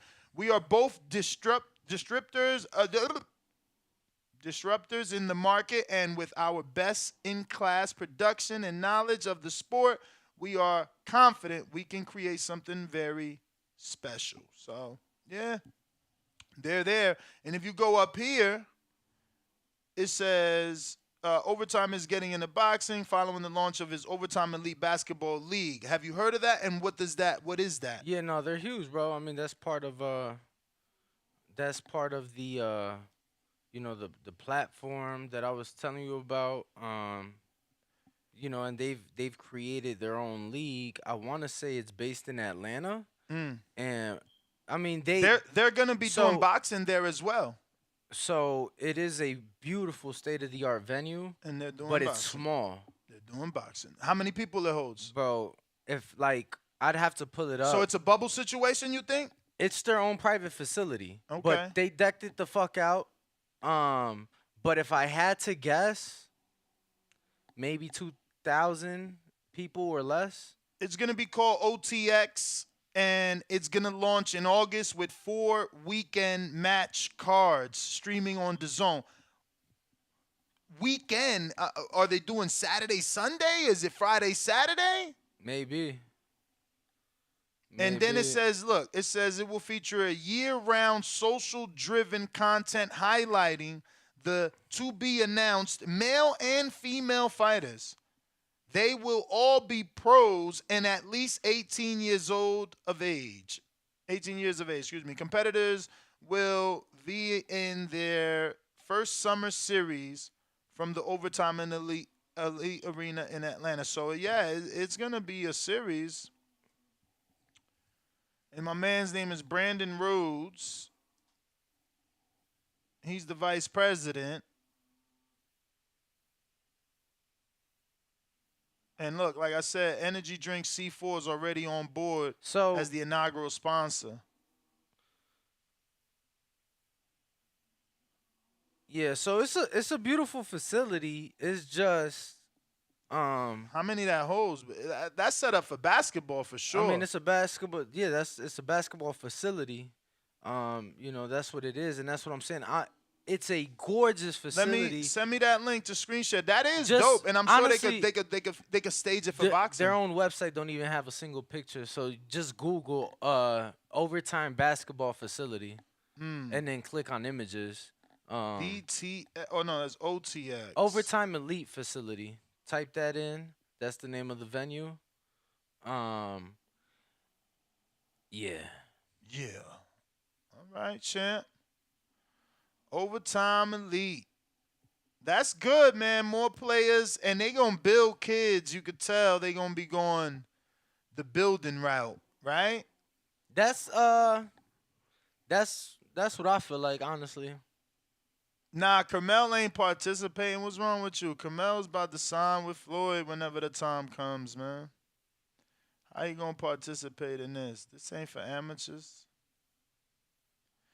So this is the arena right here. Okay, I actually like the way this looks. Yeah, no, it's high tech. A lot of screens. It looks nice. This one is an emptier one. Let me get that. Yeah, I like this. And it's in Atlanta. Let's do it. Yeah, it's in Atlanta. Damn. Let Or are you screen sharing? And T minus, bro. T minus. Okay. Now. So this is the arena. And I like it. It doesn't look like it holds a lot. Couple thousand. If that, I mean, I guess on the main floor you would be able to add more seats here and possibly, around 360 around the ring. Quite possibly. Let me see if there's other pictures. Is this what? The practice side? This the practice side? It's like a practice arena. 2 or 3 NBA regulations courts in the buildings. Yeah, I don't know. It's like a practice. Yeah, this is nice, man. Imagine all that shit lit up with the fighters' faces and his sponsors. This is nice. We need to know an average of how many they were getting for basketball. Then we can scale that up at least by 1,000 to 2,000. What you think on that floor? Looking at that floor, Danny, look. How many you can fit on that floor with a ring? Yeah, I mean, I'm bad at that. I'd say probably 1,000 or so. With the ring? Yeah. Yup. The league also expects to hire 100 ranging food range service employees. Okay, then they got food up in there. Damn, look, another hangar, bro. It's nothing but a fucking hangar. So as far as I can't find anything on attendance or venue capacity, but it seems like their basketball games, it seems like their league has a deal with Amazon Prime for What? Oh yeah. To do what? Get free tickets or to watch it on Amazon? No, to stream their games. I mean, that don't matter because we going to get it through Dazn, unfortunately. I can't wait for Amazon and Dazn to do their partnership here in America. CYP with a counterpunch. For real. What up, CYP? Yo. It seems like some people are confused. Oh, he's a Wilder fan. He's okay with Fury getting a 4th fight, but not Harrison. Listen, idiots. Wilder is number 1 in WBC. Slided to fight Ruiz in a mandatory spot for the WBC. Not a mandatory spot for Fury. It's for the WBC, not for Fury. Learn the difference. He's the number 1. Like Zoo's the number 1. You see that works? So Wilder is the 1. Zoo is the 1. There's no fill-in for Ruiz. So if Ruiz said, I can't fight, and a fill-in came in, that fill-in is not guaranteed if he beats Wilder to fight for WBC championship. See, some of y'all aren't smart enough to follow along with boxing. You just wait till somebody tell you something. Let me tell you something. If Fury dropped his belt right now, Ruiz and Wilder would still fight for that championship, or it'll just be dropped down to whoever wins that fight in a vacancy, they become the champion. Harrison's not looking to say, I want to be champion. He said, I want to fight Charlo. I want to fight Charlo. So fuck the belt. Just fight Charlo then. But don't be mad WBC doesn't give you the opportunity. Say fuck that. Talk to Charlo on PBC and say, let's do a 3rd fight simply because it's good entertainment. Do that. I won't give a shit about that. I'm telling you, the WBC route may say no, like they did Povetkin. If you just want the fight, push for it as fans to get another big fight. I'm all with that shit. Y'all need to understand the difference. Go ahead. And I want to make this quick, but what you mean with the Povetkin shit? Because wasn't Fury tied up with Wilder for the 3rd fight, and so that's when they had the rematch because they ran it back and he lost that position, right? No. Mauricio came out and said, the position wasn't even going to be granted until the rematch because of the 3rd Fury and Wilder fight, though. No.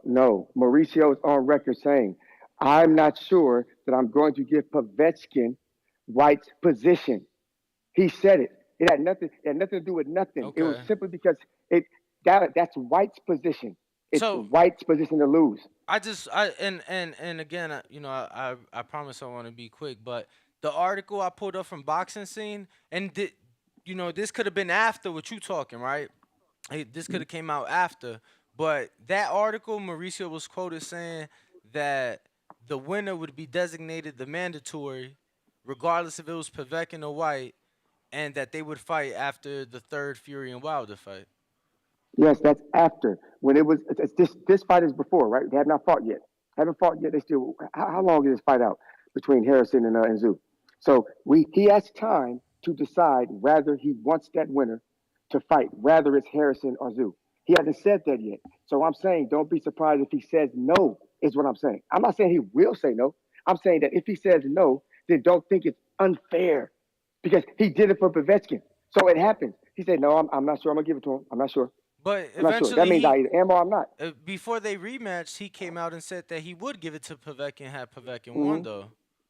Yes, and he said before he's not sure. So that means that guarantee later on was not guaranteed until he does it, right? If a motherfucker tell you, hey, man, I got a party at 10, but man, I ain't sure I can make it. But then he does make it. Does that take away the fact that he said he wasn't sure? It don't take it away, but if you ask me today, no, CYP, but that's like, yo, ring walk. But CYP, that's like, yo, ring walk. Let me hold $100. And I'm like, I don't know, let me see. And then I come back to you a week later, yo, CYP, I got that 100 for you. Like, yeah, I didn't know a week ago, but now today I know. And I'm not trying to argue with you. That's just the way I took it. I get you. That's just the way I took it because of the article that I read. But look, we'll see. No, we'll see. I hope that they do come out and they do grant mandatory status for the WBO to the winner of that fight, whether it be Tony or Tim. No, it's Zoo. Zoo's getting it. If Zoo wins, he's already getting it. So it's just like with White. And I'm gonna be honest with you. We haven't spoke to Tony, but from my understanding, they do have a guarantee because that is why he chose to not, remember, he won the interim with, or what was it, the interim or the silver, some shit with Garcia. So now he still hold that status, but he chose to go the BO route, No. The WBC status is with Fondura. You're confused. The next guy up for WBC is Fondura. But Tony still won. But what I'm saying is he still won a underbelt. He won that Fondura gave up. Okay, but listen though. He's behind Fondura. But listen though. What I'm saying is that I am almost certain that he got the guarantee that if he were to win, that the BO will give him that mandatory status because he didn't have to go that route. He already had some sort of status with the BC. Not next. You get what I'm saying? But he still has some sort of status. I think he's just trying to get the quickest way to the belt, and he see this as a quicker route. Okay, so I'm confused. How is this the quickest way to the belt for him if Fondura is next anyway? Fondura's next. Fondura already fought Lubin for his mandatory shot. He already waiting on that. So he already waiting on Charlo. So why he fighting Brian Mendoza for another eliminator? Because Charlo pulled out. So Charlo got injured. So he got to fight somebody in between. That's what Fondura versus Lubin was for, to get Charlo next. But Charlo injured. Charlo got a sub in, which is Harrison. He got him a sub in because he wanted to fight Charlo. So Fondura's not next though because Tim is next. Tim, the BO is next. Yes, no. I mean for WBC. Yeah, for the BC, and that's what I'm saying. So it's like if the WBC isn't next, the quickest way is the WBO who is next. Yeah. So that's how this is a quicker way. But that's Zoo's position. He's a fill-in. I understand that. He's not Zoo. Listen, but if he beats I understand Zoo, that. What is your position if he beats Zoo? If he beats Zoo, what I'm telling you is that I am almost certain that. Almost certain. Right, almost certain that he was given this because, again, he was already in line with the BC under Fondura, who's not next. You understand? Yes, so you're telling me, in your opinion, and this is just opinion, the guy who was not next, which was Zoo, and because Zoo is right now, Zoo is next. Zoo not to fight nobody. He was up right now to fight Charlo. And then you got Fondura, who's supposed to be after him because the WBC's already set to do whatever the fuck happens after he fights Zoo, which was actually Zoo, right? So now Harrison pulls in to be a replacement for Charlo, not a replacement. He's not a replacement for Charlo. Bro, this is a hold on, let me pull it up because I don't want to misspeak. And you clipping. But I don't know if you got your Bluetooth on, but your shit is clipping. Nah, he's just talking too loud into the microphone. That's all. So yeah, but probably because you got Bluetooth. What it was in the last one was a silver, right? That was a silver. Right. and then this one is for the interim. So the BO is next regardless. So he gonna have that interim belt. Mind you, Tim didn't have the interim. Tim did not have the interim. The interim is created because Charlo got hurt, meaning winner of this one get Charlo next. Tim didn't have the interim. Hold on. So when you say next, do you mean Charlo's next fight? Do you mean Charlo's next fight? They may give him a voluntary coming off the injury, but his next mandatory will be the WBO. So I'm willing to bet money. I'm willing to bet money right now. You know me and Danny, we good on our bet. I'll bet you $200 that Charlo versus who else? Winner of Harrison Zoo. If Harrison wins, I guarantee you he's not fighting Harrison after that. Next. I guarantee you won't. I mean, I almost just said that. I said He they could just give said him. they could I give just him a said. tune-up. I said Harrison. I said whoever win out of that fight will be the next mandatory in line. So yeah, they may give him a tune-up. He may not be like his stablemate. He may not be like his stablemate. He may take tune-ups. So they may give him a tune-up, and then he comes to face his obligations. But his next obligation will be the WBO. And what does Fondura do in the meantime? He fighting Brian Mendoza. No, we know that right up next. I'm talking about after that because you're saying Charlo can get a. I don't know who's after the WBO. That's like a year from now. A year from now, so Fondura's going to go a whole year and then let Harrison fight him. I mean, and then fight him after that. Lubin went long as fuck. He can't really do nothing. You got to the WBO's position got to get addressed before they can move on to the WBC. Yo, and this what I'm willing to do. But look, $200. Look. $200 that he fights Fondura before he fights Harrison. If Harrison wins, $200. Anybody want to take that bet? Who want to take it? Defending all 4 belts, you saying? No. My bet is that Charlo, if Harrison wins, Charlo will fight Fondura before he fights Harrison. Who want to take that $200 bet? You saying if Tony wins? Because you said Charlo. Yes, if Tony wins. Okay. Yes. Wins. Yep. I'll take that bet only if he's defending all 4 belts. If he ain't defending all 4 belts, man. What you mean? If he don't, so if I don't want to fight the guy, I could easily vacate. Hey, all I'm doing is telling you the pattern that I've seen going on. I'm putting my pattern versus your pattern. My pattern says Fondura's going to fight Charlo before Harrison. I've never seen Charlo vacate a belt, so I don't see how that's a pattern. Hey, I'm the one putting up the money, so I'm making the bet. You'll get to hedge my bet. $200 that Charlo, if Harrison wins, fights Fondura before he fights. Oh, no, I mean, I'm not taking the CYP move the goalpost bet. That ain't what I said. We going to move on, CYP. We appreciate it. It is move the goalpost. It is move the goalpost. Because that's not what I'm saying. You trying to change what I'm saying into to fit your bet. What I said is WBO next up.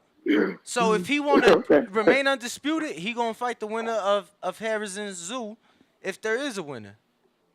I say Zoo. You're right. If it's Zoo, I renege on the bet if it's Zoo because I think he will fight Zoo before Fondura, but not Harrison. I guarantee you, Harrison get mixed up in that crowd. I mean, I'm gonna be honest. I don't even know that Fondura wins. He ain't tough, so. Okay, let's see. I'm going. All right. I CYP. Well.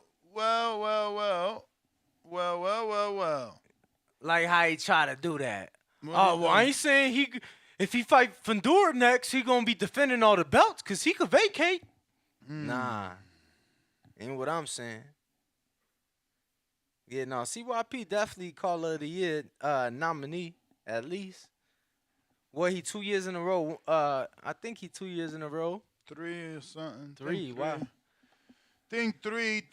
We do got callers. We need you to go ahead and request, if not early day. And, we'll be back at 12 o'clock. We got David King Garcia in the building today. And also we have, today is what, Tuesday? Yeah. Tomorrow we got Virgil Hunter in studio. And we've already got the vice president of Overtime coming on the show. We've been communicating during this show. He actually knows a few of our friends, so it's going to be interesting to hear this story. I love these stories. Forbes under 30. Look at you, champy champ. Yo, best dad ever. What up? I hear you, What but you up? can't talk about it. You know what I'm saying? You can't. I can't say if I had $10 million, I'd have the bad bitches because I ain't got $10 million. You don't call in. You ain't got 10 milli? Nah, I ain't got 10 million. 10 milli, 10 milli, 10 milli, 10 milli. Nah. Champ. 10 millionaire. Yo, I was about to send you the Tougher fucking than most hilarious Nigerian video. hair. So you know who Deion Sanders is, right? He's a dude that be USA Boxeo Metro following us. That's how they found out. I'm gonna follow you back, USA Boxing. Got some funny motherfuckers. They followed us? Yeah, they was following us. So, anyway, Deion Sanders' son uploaded a video. Ain't he gay? What?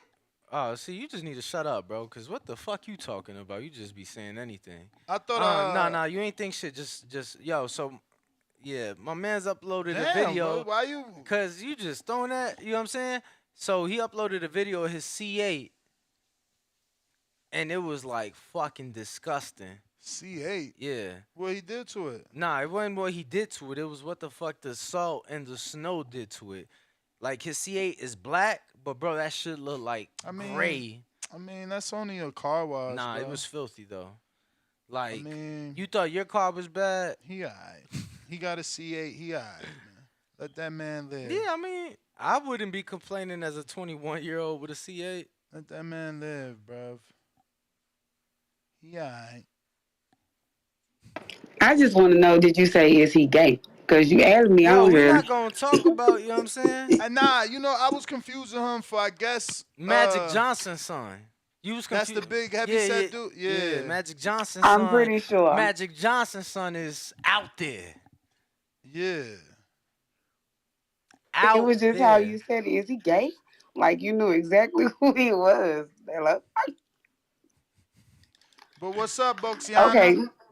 Yo, not shit. She Good talking morning. about. She How talking y'all about. doing? You seen her comment earlier? She talking about where the fuck these dogs come from. I said, yo, they on they last days, and you talking about where they come from? Like crazy. I had never seen no dog in there. What I'm you like, mean okay. last days? Why you trying to act like my dog is dying, bro? You kidding me? No. What's wrong? Your dog sick? No, but I put him on Facebook Marketplace.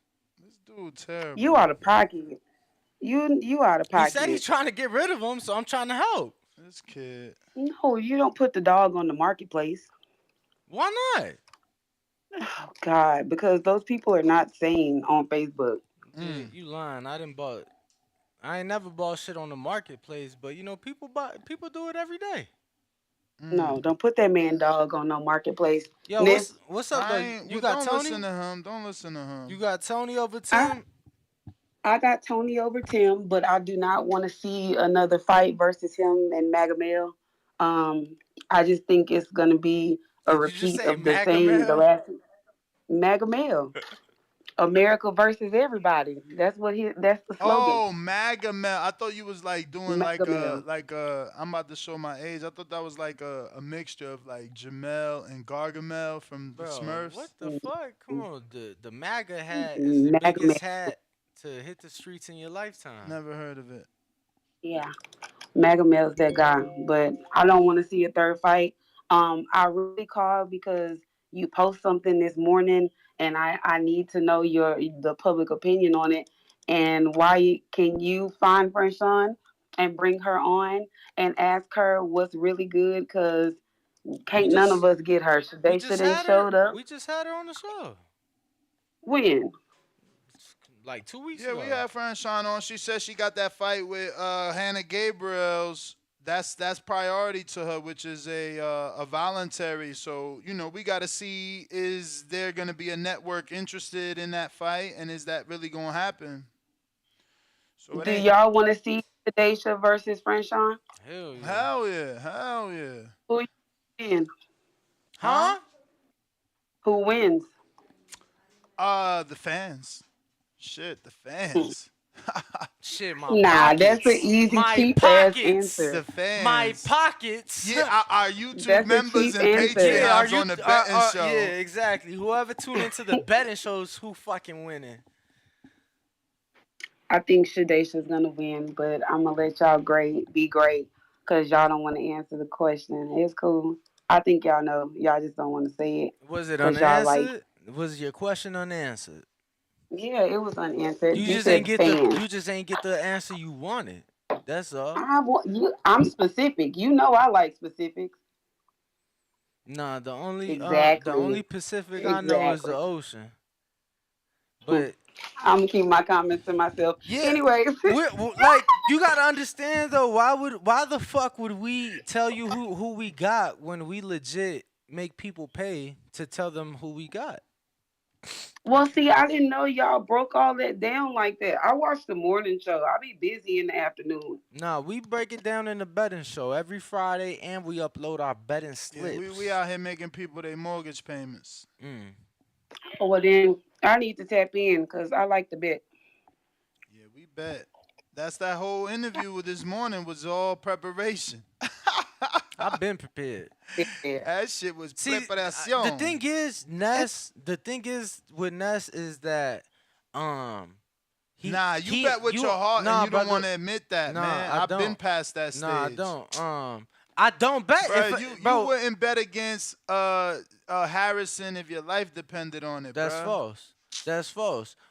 The other day, I was unsure of a fight. I ain't bet on it. Which fight? Bro, I ain't gonna say, but if I'm not sure, I'm just not gonna bet. Yeah, and that's not how it goes. It's about finding out what's the right thing. Right. So Right when I've been in team. a gym with both men and you have not, I feel like, and you bringing up fights from 8 years ago, 7. It's like, yeah, I feel like what I've seen is more. Yeah, I mean, you seen Harrison last year. Couple months ago. You Couple ain't months see him ago. for this camp. You don't know if he running for this camp. That's the difference, man. Couple months ago. You know what I mean? Yeah, but you talking about shit. How he looked last year. You talking about this year. So why you bringing up Willie Nelson?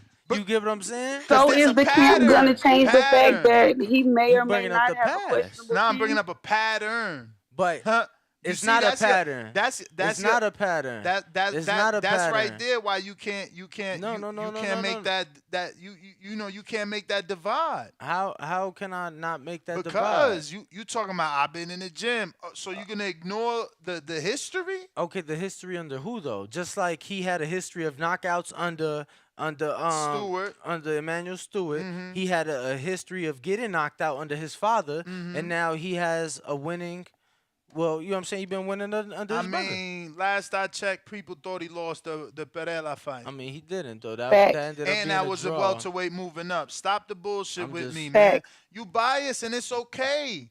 It's okay. Like Bro. I don't knock you for that. Like we all like what we like. But the thing Like, is, I've been you liking act like Tony I've only before been you. in a gym with Tony. I've been liking in Tony a gym before with both you. sides. Like I've been rocking with Tony when he had hair for one, and when he was getting knockouts, and when he was still with Emmanuel Stewart. Like, bro, that's you cool. ain't bigger fan than Tony I'm not, than me. You right, I'm not a fan. You right, I'm not, bro. I've just been in the gym with both guys, to include Tim. So now it's like, oh, he only being biased for Tony, but not for Tim, even though. Yeah, but you. First of all, you ain't say who the second dude he was sparring. Third, Amari is a hot up-and-coming prospect that's hanging with the best. So if Zoo looking good or bad, it don't matter because he in there with the best. Okay? That's that. What I heard was, oh, well, they got to get 3 rounds to warm up. So what y'all doing for them first fucking 9 minutes? Come on, man. What I heard is, oh, I gotta keep them focused to come to the gym. So what the fuck? Like, I meant, like, again, you Cool. just So saying just- what you want, and I All said right, the brother. truth. So- you know what I'm so saying? you bet Don't your no way. fighter, Just- no just- trainer want to be calling they fighter like, you coming to work today? Who wants that? Okay, brother, cool. So just bet your way then. Because everything LJ said, everything LJ said My way was is a doing red flag research. to My you. way is doing research. I clearly Yeah. stated on this episode, I need to see the weigh-in. I need to see how he look when he get over there. You know what I'm saying? Like, all this matters. It's in a whole nother country, in a whole nother time zone. It's like 12 hours ahead or 24. No, they like from Detroit. I don't know, probably 13 hours ahead. There you go. So, bruh, I'm no fan of man. You right, Caesar. I'm no fan of man. I'm a fan of the sport, and I'm trying to make this bread. You know what I'm saying? Because when they get their belts, when they get their limelight, they forget you. So I'm a motherfucking focus on me, and me, I just want to win. And how we do that don't gotta be you get the win. That my research ain't gotta be for Tony to get the decision. It could be Tony to go and get knocked down in the first 6. You know what's crazy? We're gonna be talking about Jake Paul in the second show. I never seen this many prop bets. That's fucked up. You fighters better get. Y'all gotta do something. Jake Paul. How many prop bets though? Yo, dog. I swear I never seen this much. Just pull it up. No, it's crazy. I've seen so many options, Danny. Like everything, anything and anything possible. It's so crazy. It really is. The amount that they gave this fight. Like, I mean, this is on the level of Wilder Fury, if not worse. Like, there's more prop bets than that probably. Shit is crazy. I'm pulling it up though. Pulling it up. They got everything under there. It's like, oh, Jake gets knocked down but still wins. Tommy gets knocked down but still wins. All type of prop bets. All type. Yo, when you go to props, it should legit tell you how many total bets. That I don't even care. It's so many they can't. It puts 17 plus because it's so many. And look, they got every round. Whack. They got every round. They got group rounds by 2s. Then they got group round betting again by 4s. 4s. We used to seeing group round 1 through 6, not 1 through 2, 1 through. No, I ain't gonna lie. Plenty of fights got 1 through got the 2s and the 4s. We just been betting every week for the last 6 or 7 weeks, and we ain't really seen that. It ain't been no big. No, I mean outside of the girls. That's my fucking point, and somehow this is fake big. That's my point I'm making. Like, you always trying to argue me. Hear me out. I'm saying it is crazy that Jake Paul, Tommy Fury, 2 dudes ain't never won a fucking regional title, got this many prop bets. Now he want to turn around and say, oh, it ain't uncommon for big fight. Motherfucker, this ain't no big fight. This is 2 prospects. It's a big fight because it's Jake, and that's the point I'm trying to make. It's so many prop bets. It's unfortunate unheard that, of. that they don't unheard tell you of. how many, because it would have been a good, you know what I'm saying? I mean, look. I've never seen that. They usually always tell you. How many rounds is this fight? It's a 12-round fight. Look, they got a prop bet. Will this fight go 8 rounds? That's insane. Is it only it might only be a 8-round fight. I hope you're right and wrong on the first one, because this none of this makes sense. Let's see. Look, I never seen this bet. Will this fight end group rounds 1 through 4, 5 through 8? Fight go. Yo, I'm telling you, I never seen shit like this. Look, fight specials. You gotta bet. You could do this. A knockdown happens rounds 1 through 6. Either fighter, bro. They trying to get you to bet. Yeah. They trying to get you to bet. Yo. Look, a knockdown through rounds 1 through 3. I mean, the options is limitless. Look, Paul to win by KO, TKO in round 5, and Fury to be knocked down in the first minute of the 5th round. What fight? Was it the Tank fight, maybe? What fight was like that? Bro. Like, with that much detail, I've only seen... And, guys, this Bovada. Because everybody's saying, oh, FanDuel do that for every fight. This Bovada. We in Vegas. Vegas sucks dick. Fury to win, both fighters to be knocked down plus 2 times each. Yo, they wildin'. Like, first of all, this fight... And I'll tell you on the betting show, because none of this shit happening, bro. None of this shit happening. Look, either fighter to be disqualified. It's crazy for you to say that, given that we ain't never seen Jake with a boxer, so I feel like we don't know what the fuck can happen. Man, I seen him with boxers.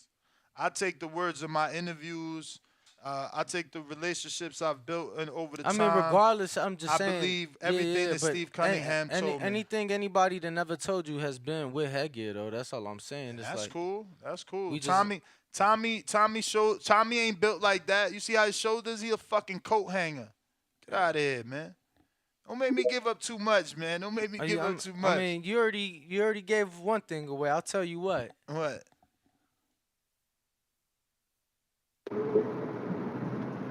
It was good, y'all boys. What up, Twig? Going on with you. So I just wanted to put my 2 cents in about your title at hand. Terence Yes. Crawford signing with Golden Boy. My opinion, I don't think he should. I don't think he should necessarily. I mean, it depends really, but I think if he could, if there's interest there, he should sign with Dazn, the network directly, like Jerron Boots did with Showtime. I know with Boots doing that, with his name value, he's not really able to easily get that Ugas fight or that Thurman fight as he would have been if he just signed with Tom Brown. Who the fuck because is he's still with Cameron Duncan. Who is signed to Tom Brown? And The TGB promotion. Yeah, I'm asking who is signed to him. Honestly, I really don't know. I just see the TGB promotions tag. I don't know. And I just assume so. And then it's like Boots took a Showtime a deal because Showtime gave him one. Bud can't take something that the Zone not giving him. Yeah, then that's what I asked, and I was like, if the interest is there, I think that would be better than Golden Boy. I mean, shit. I think they have better chances of making that Errol Spence fight. Yeah, I think they. Than Then who? Then himself? Then Oscar. Well, obviously, then himself. Oh, you saying the Zone? You saying the Zone would have a better chance than Oscar? I mean, I don't know. They just did business for a fight that's bigger than. So I think that. Yeah, with the Ryan and Tank fight. Yeah, that's true. So I think that Oscar's capable. He was capable for Ryan. I think the Zone had a part. So we'll see. Bro, the art of writing is dead. It's dead, bro. I just received the press release directly from... Yo, Twig, I'm going to let you go. You got hella background noise. It's like you on a speakerphone. Amplify. Yo, I received the press release now because we communicating with OTX, which is Overtime, and they're going to be launching the boxing thing. Word for word, bro. Word for word. It's like, do writers even write anymore? Like, damn. It's like you just stole someone's press release and put your name on it. The fuck? But, yo, they coming into the game with C4, man. And you know C4's been making some fucking waves out here. And I just...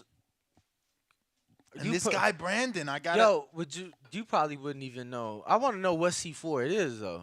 Energy drink. But, like, so is the pre-workout the same company as the energy drink? Because the pre-workout is bigger than and been around way longer than the drink. I mean, if it's C4, it's part of the company. As long as there's that logo and that brand, right? Like, well, that's just different product lines, just like, you know, anything. Just like Snack has different, you know, they got a pre-workout, they got a recovery shake. It's no different. But I see a caller here. Let me see if you new to the field. Talk to me. No, and I guess I was just asking. I've never took the pre-workout, and I didn't even know, and I don't know that the pre-workout is part of the same.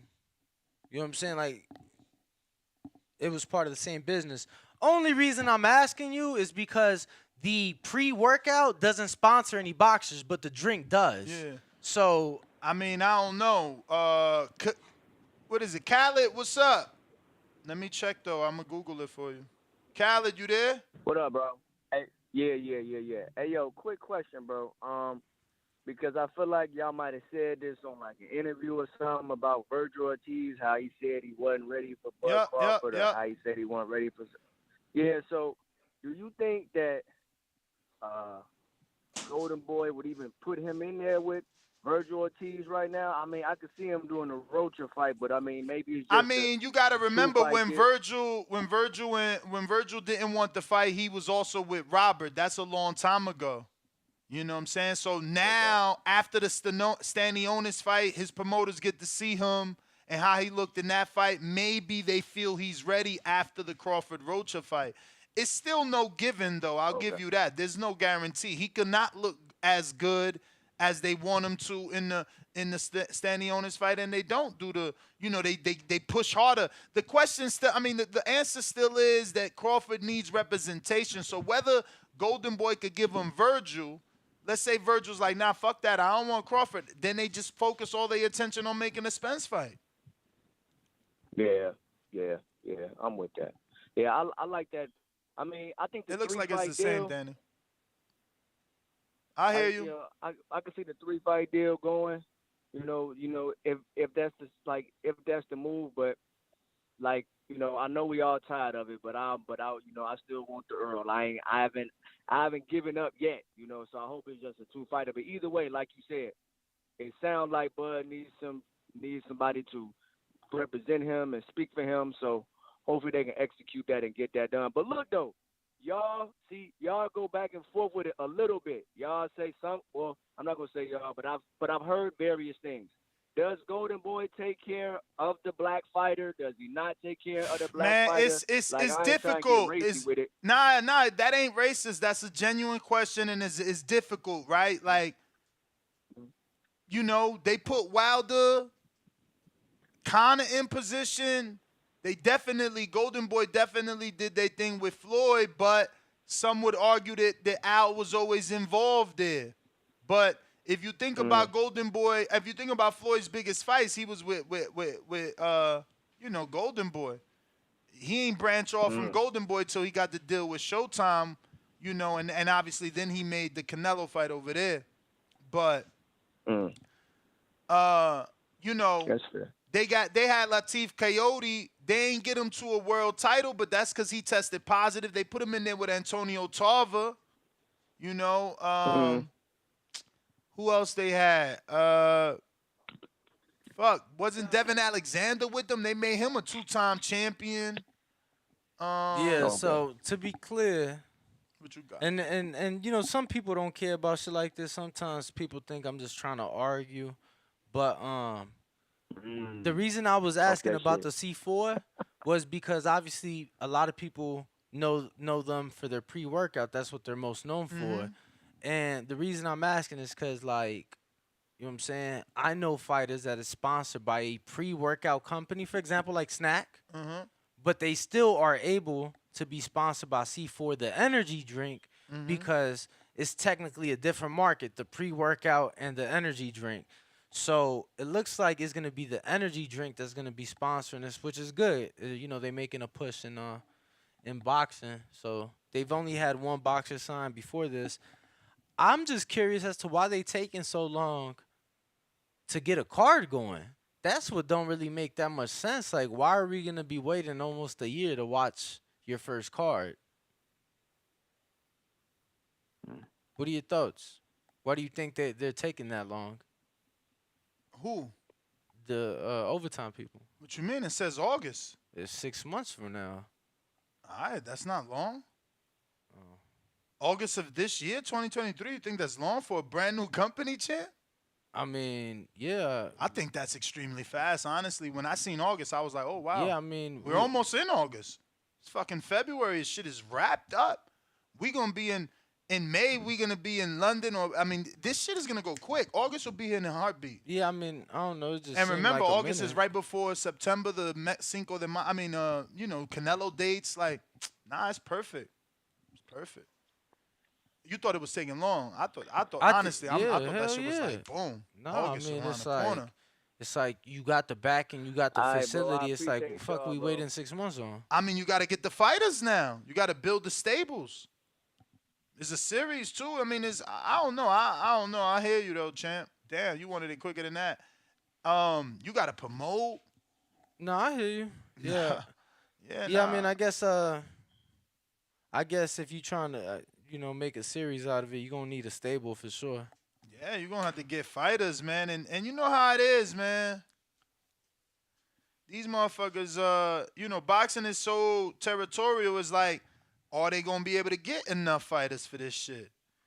We still ain't even see the launch of what's that other shit? Team Combat League, man. Like, when is that happening? I mean, that wasn't supposed to launch till like next month anyway. Yeah, till March. Yeah. But where's the it's March, brother. It's March. We 7 days out from the end of the month. Like, it is March. Like, where's the promotion for the series starts? They just tagged us in some shit yesterday, right? Yeah, I seen that, but that's still more Las Vegas old footage. You know what I'm saying? I want to see schedules, dates, fights. You know what I'm saying? Sponsors. Yeah, I mean, locations. like, that's a bit different though. You know what I'm saying? Nah, cause you talking about 6 months is long. How long ago did they start? I mean, how long ago did they start? They already got maybe November or they already got a even, network and main. Do they have a sponsor. network? I mean, how is Dazn not a network? No, I'm talking about Team Combat League. Yeah, I mean, what are you asking? I'm confused now. I'm giving you a comparison. That shit came out like 6 months that's ago. What I'm saying. That's not the same thing. Like, we're hearing about them, and we're hearing about this new thing, and they already got notoriety through the other avenues. They already have a network. They already have a venue. They already have a main sponsor. So I didn't hear none of that with the Team Combat League, but like you said, it's a series, so yeah, they gonna need a stable, Word. I mean, hey. It ain't like they just trying to fill a card. I'm just happy it's more boxing, and I'm happy it's on one network that I already got. At least the rest of this year, yeah. I'm with Dazn. So yeah. So we're gonna be able to watch the first couple at least. Yeah, they gotta make me. It's like I said, I got no problem re-upping if they make it worth my while. But right now, I mean, $225. I don't see them making it worth my while. I've never heard of an app that costs that much for the year, and right now they don't got enough boxing that I care about. If they can change that from here to then that's good. Yeah, they don't. I'm gonna be honest to you, champ. I don't see them doing it for me. Yeah, bro, it's just they not gonna cut it for me. I ain't gonna lie to you. I mean, again, you don't know if they sign Crawford. That's a step in the right direction.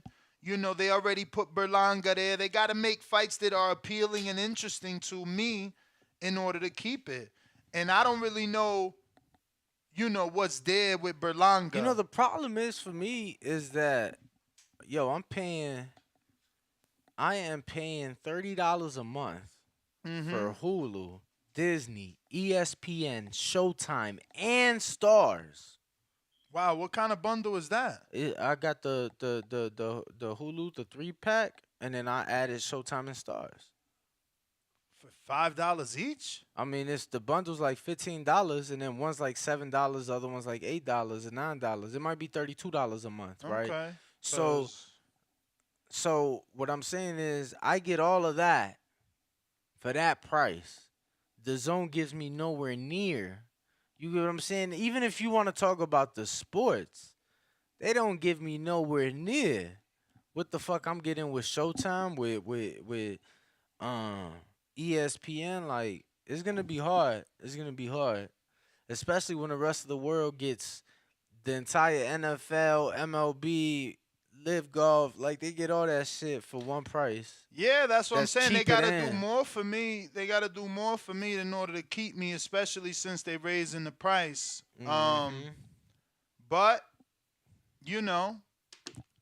I gotta see what's it gonna like. How can we get Ryan and Tank on our DAZN? Is that a separate pay-per-view? Do we get it for $60 because it's on DAZN? You know how they did that before. Yeah, but that's a split broadcast, which is not this. Not this. So the only way you get Tank Ryan on DAZN is a rematch.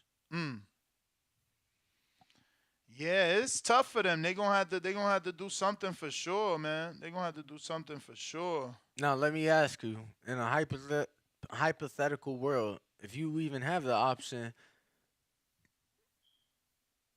well, okay, I guess you saying because if you paying for the zone, then you could get the pay per view cheaper, right? Mm-hmm. Oh, all right. Yeah, I mean, if I could get it cheaper for already being part of the No, zone. because I'm thinking like if it's the same price, I'm like, shit, I'd rather listen to Showtime commentary over the zone anyway.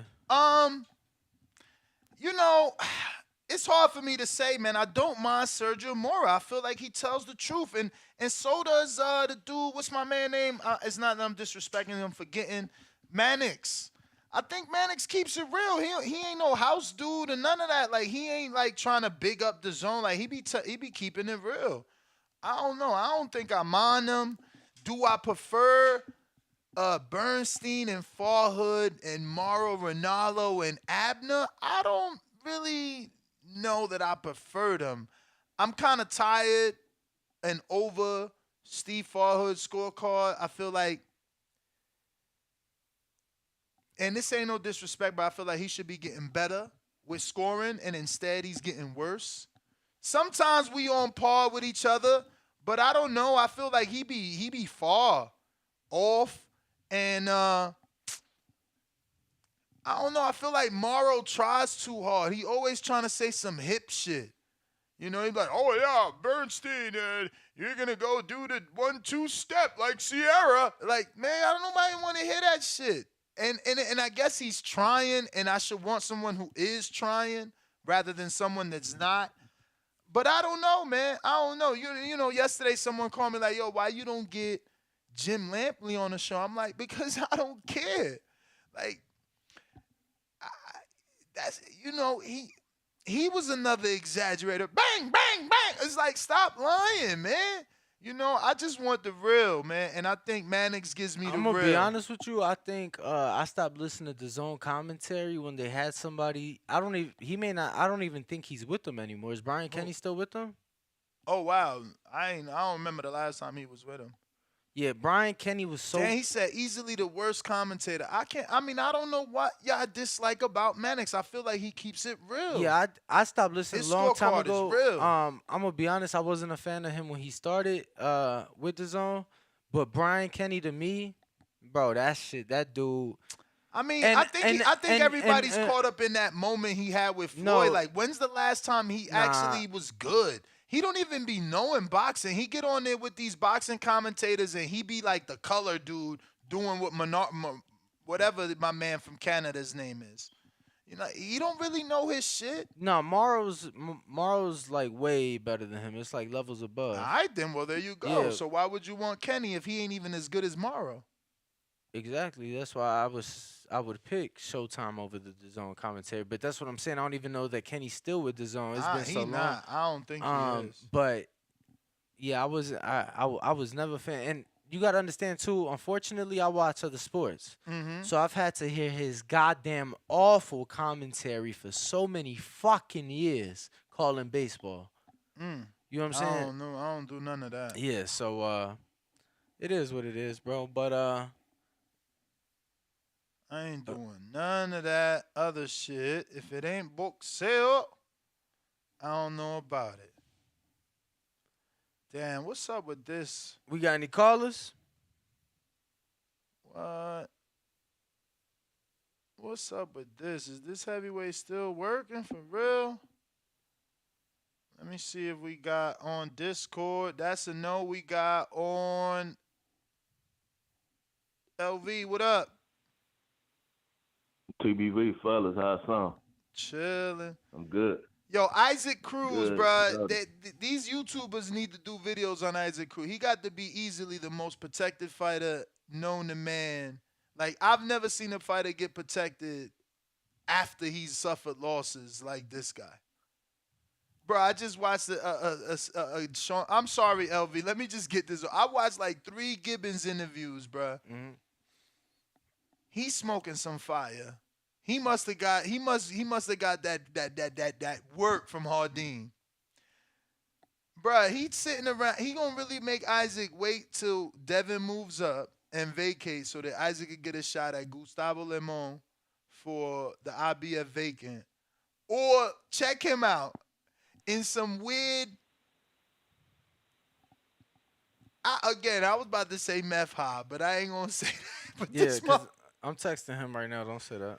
I just did, bro, because he's talking about Cruz and Cepeda for the WBC title. So like what? Like what? Is Shakur gonna eat his hands and sit on him? Like what the fuck? I mean, this dude is crazy, bro. Like crazy. He said Cruz is next in line for Tank Ryan winner. I mean, he trying to push this fighter. Let's see what he said. Man, Gibbons is gonna keep that boy out the ring till his legs don't work no more. Go ahead, brother. I'm sorry, man.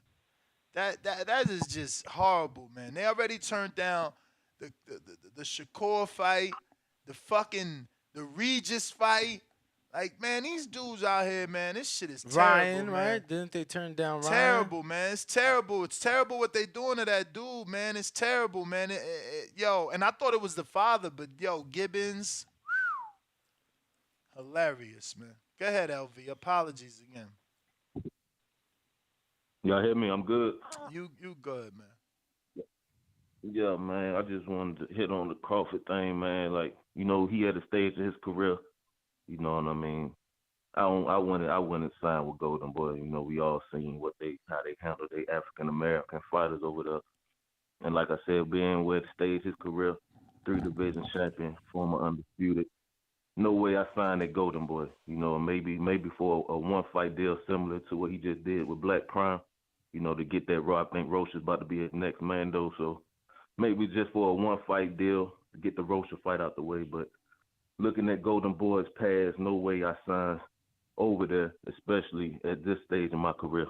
You know, I think Rocha's only career loss is Rashidi Ellis. And after Rashidi Ellis defeated him, they put him on the shelf. You know, he had to go to PBC. And we all seen, you know, how that played out. You know, he got in a tough fight and, you know, suffered his first loss. You know what I mean? So based on how Golden Boy moves, man, like I said, no way I sign over there if I'm a black fighter, man. You know, they got a lot of guys over there. Mugia, you know, he was a champion 154. He has yet to be in the title shot or even close to one at 160. And they steady moving him, you know what I mean? Almost 50 fights in. You know what I mean? Ryan Garcia has yet to get a title shot. It's sad that Munguia's for a title. it's sad that Munguia's biggest name is the first fight we ever saw him in against Liam Smith. Like, that's so sad. Nah, I think didn't he knock out dude that beat Cotto? Who? The dude that retired Cotto. Saddam? He beat the dude. That's how he won his belt. That's how he won his belt. Nah, bro, but come on. Like, how is that bigger than a former world champion? Because he took the belt from a champion. He took the belt from him. He But took the belt this- from Buddy. so- I forget his name. A guy that had never defended the knocked- belt versus a reigning defending champion, a former reigning defending champion. I mean, that's your But he opinion. wasn't the. That's your He opinion. didn't I hold the respect belt it. at the time, though. Yeah, I Yeah, hear yeah, you. I think Buddy held the belt. Yeah, I mean, I never said he did. I just said his best win was the first time we saw him, and that was against Liam. Yeah, that's Like- probably his biggest name. That's probably his biggest name. But I think his best win would be when he won his world title, when he knocked out Buddy. After Buddy had just I beat, mean, even Cotto. worse, He even retired worse. Cotto. That's even longer.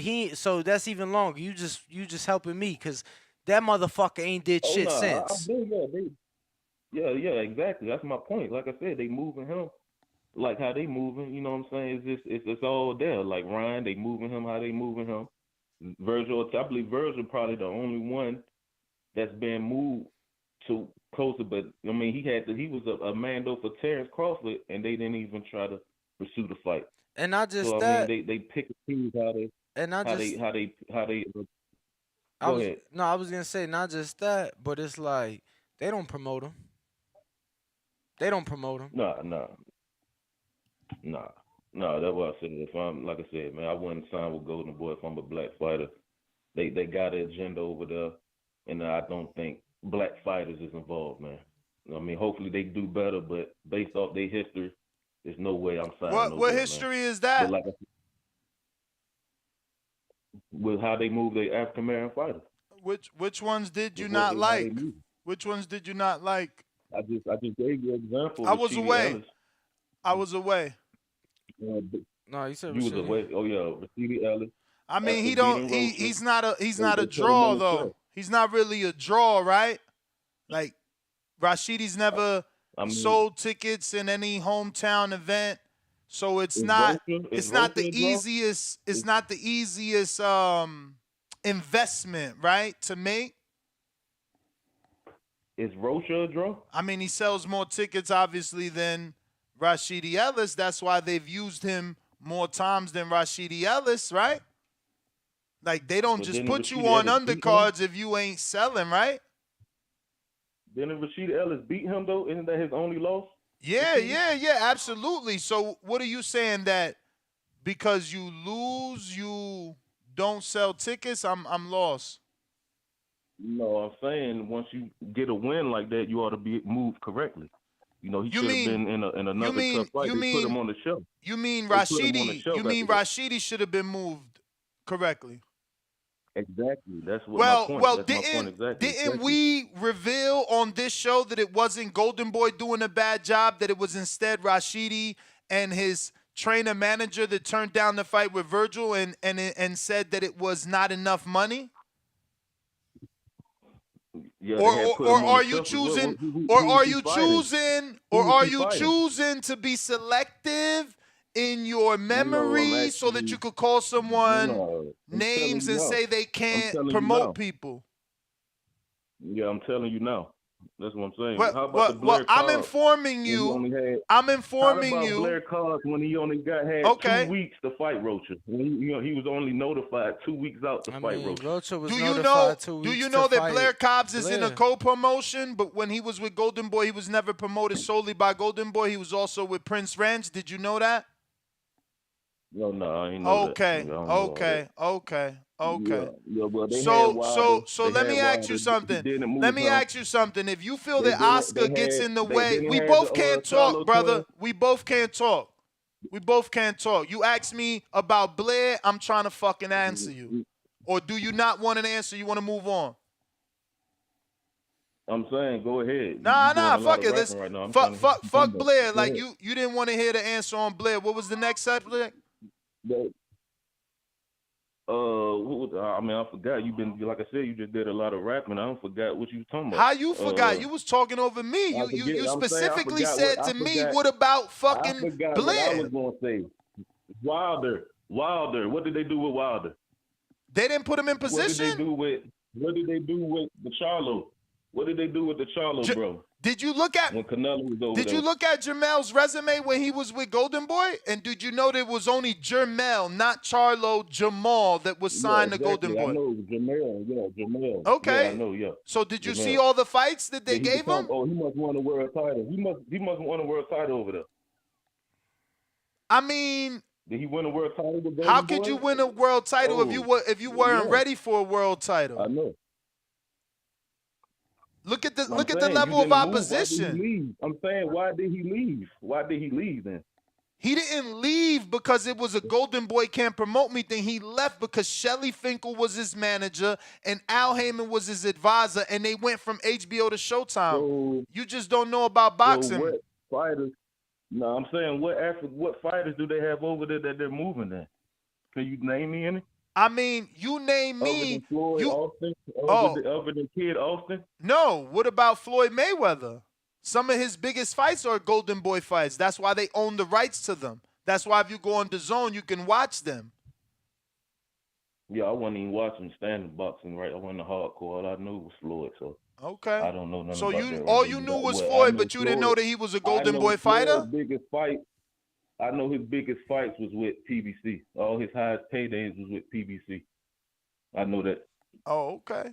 I'm not sure. I'm not sure his biggest paydays was with Golden Boy. I know once he got with Al and PBC, that's when he started making those huge paydays, which made him the highest paid athlete that we know today. I mean, like I said, Golden Boy has no African American fighters over there. for a reason. They're not moving him. I mean, Rashidi left Golden for a Boy reason. made Devin Alexander chant. They promoted Floyd Mayweather for a significant amount of his career. Even if they ain't got African I'm talking about American what have you fighters, done for me yo, lately? but even if they, What have you done for me okay, lately? cool, but you talking about they ain't What got, they done for him yo, lately? They hold got on. Floyd Schofield. I mean, and they main That's what I evented him already in his said that. hometown. Yo, but look though, cool. And they trying to cool, sign look, Crawford. Cool, they ain't got.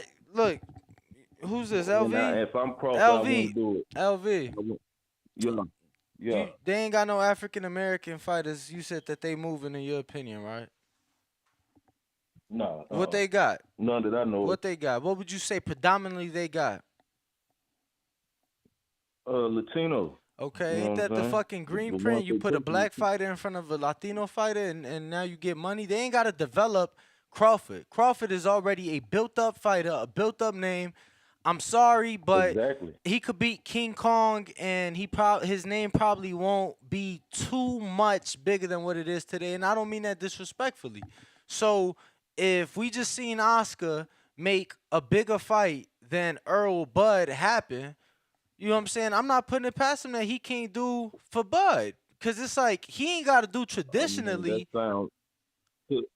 He just all he doing is doing the leg work. He just doing the leg work. We gonna go ahead and go, man, cause it you know, a wise man told me don't argue with fools, cause people from a distance can't see who is who, man. I mean, you know, Rashidi Ellis trainer come on here like 3 weeks ago and literally says they were offered the Ortiz fight and turned it down cause of money, and then you say, well, Golden Boy can't promote a black fighter in Rashidi Ellis.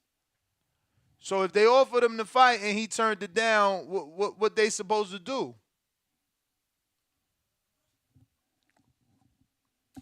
And then again, bro, I think it's much simpler than that.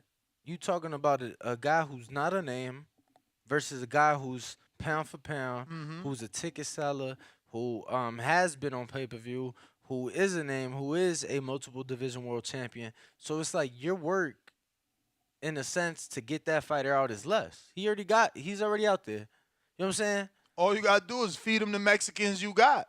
So it's like, Golden Boy, in my opinion, is this. They're gonna grow you and plateau you, or it's like, yo, as we just see, I'm gonna be honest with you. Only reason I'm giving them the benefit of the doubt is because of Tank Ryan.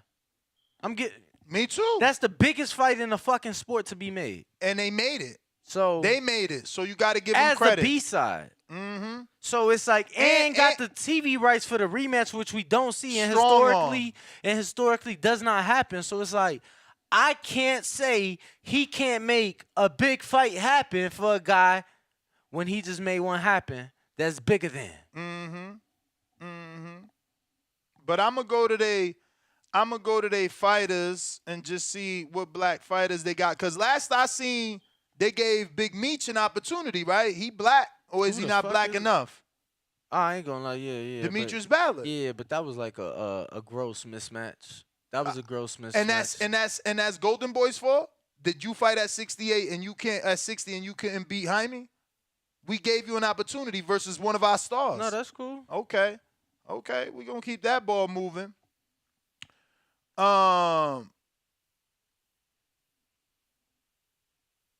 Okay, so Alex Martin. But I never heard of him. I don't know. I guess to me, like I said, it's just a lot more simpler. Yeah, he from Chicago. They had him.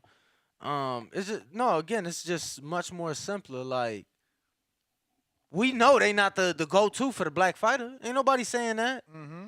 And I'm gonna be honest, like, you know, Ness is Ness, so he gon' defend whatever. But it's like, bro, I'm not saying that, but Tank and Ryan is bigger than Earl and Bud. He just made Tank and Ryan happen. I mean, they ain't put Shane Mosley in position. He ain't just get the biggest win of his career, and then wasn't he co-main in his hometown? First time ever in his life? Yeah, I didn't understand why he wasn't the main event, but I mean, you know, there was Neary, maybe a little bit. No? I mean, it's Pomona. Like, it's not L.A. It's, you know what I'm saying? Like, that's where the fuck Mosley's from. I personally didn't get it. People I was mean, he only happy. got 4 weeks. People was happy with the, the main event. Apparently, it was a barn burner. He only got 4 weeks notice, so, he was added too. Ron Boy Fresh, what up? Hey, Slim. Mm-hmm. Why you waste that much time on that shit, man? I like teaching that dude, man. Come on, man. Like, so when Adrian Broner, Lamar Peterson, and all them jokers was fighting, they didn't see the Golden Boy on the motherfucking ring. Yeah, they gonna act like that was Al though alone. So they gonna act like Oscar ain't been screaming to his lungs that Al took all his best fighters who happen to be black. They gotta act like that didn't happen. So see, you gotta understand, man. What I always tell you, they listen to a boxer say something, and everybody want to run with it because they're more boxer fans than boxing fans, bro. That's all it comes down to. You dig what I'm telling you? Oh, but at the end of the day, the best move for Bud, and I've been said this, and I told you this months ago, is get your guaranteed money where the guaranteed money is at. Because we already know everybody's screaming this black shit, but just imagine if Oscar or Bob made a no guarantee to two of the biggest black fighters in the sport. A no guarantee. Just imagine what happened. They'd be calling them racist. Slave contracts. Exactly. Slave contract. Yeah, exactly. The white man trying to offer these two black men a super fight with no guarantee. It's crazy, right? Hey, Mo, at the end of the day, but Al do it smart for business. They not real, Slim. I keep telling you, these Bama's ain't real. They just started looking at boxing prior during 2015 when they saw it on CBS, and then the pandemic. Those your motherfuckers right there. But let's go back decades, man. Y'all gotta look at more boxing, man. It's too much YouTube footage out here for y'all to be acting this motherfucking oblivious. But at the end of the day, man, the best move for Bud is sign his. And as far as signing it for DAZN, that don't make sense because it's like a conflict in interest. It's gonna make it harder for the fight to get made if Bud is just on DAZN and not with a Matchroom or not with a Golden Boy. You dig? So you sign with Golden Boy, get your 3-fight guarantee in, because you already know you got Rocha. That's a good fight. Get you a guarantee. You got Ortiz. Get a guarantee, and they probably throw you a little something on the back end and retire out, and then try to cross the street. That's your best move, because Al ain't giving you no guarantee. Bob would do something with you, but that ain't gonna be. I don't think that's gonna be as much as Golden Boy. But Mo, that's the best move for Bud, man. Motherfuckers act like Bud 28 years old and shit. Motherfucker, you go get that guarantee, get that bag. You dig? But that's all I got to say, Slim. I'm out. All right, champ. I just want to say, black fighter Lamont Roach, they did well for him. They gave him former champ Orlando Salido, who holds a win over Lomachenko, and already had 6 losses at the time. Not even Orlando Salido. That's Orlando Cruz. So Dan, that's even worse. My man, most known for coming out and being the first openly gay male boxer, and he got a draw to him. Okay, so he went on to get a fight with Alberto Machado. He beat Machado. So they threw him in there with a title shot. They also gave him a Quendo, another name. But then they threw him in with Herring, and he lost that fight. So, they put him in position. Like, you got to win the fights, man. Like, can't nobody win the fights for you. You got to win the fights. But they put him in position. We going out to what looks like Philadelphia. Let me see who we got.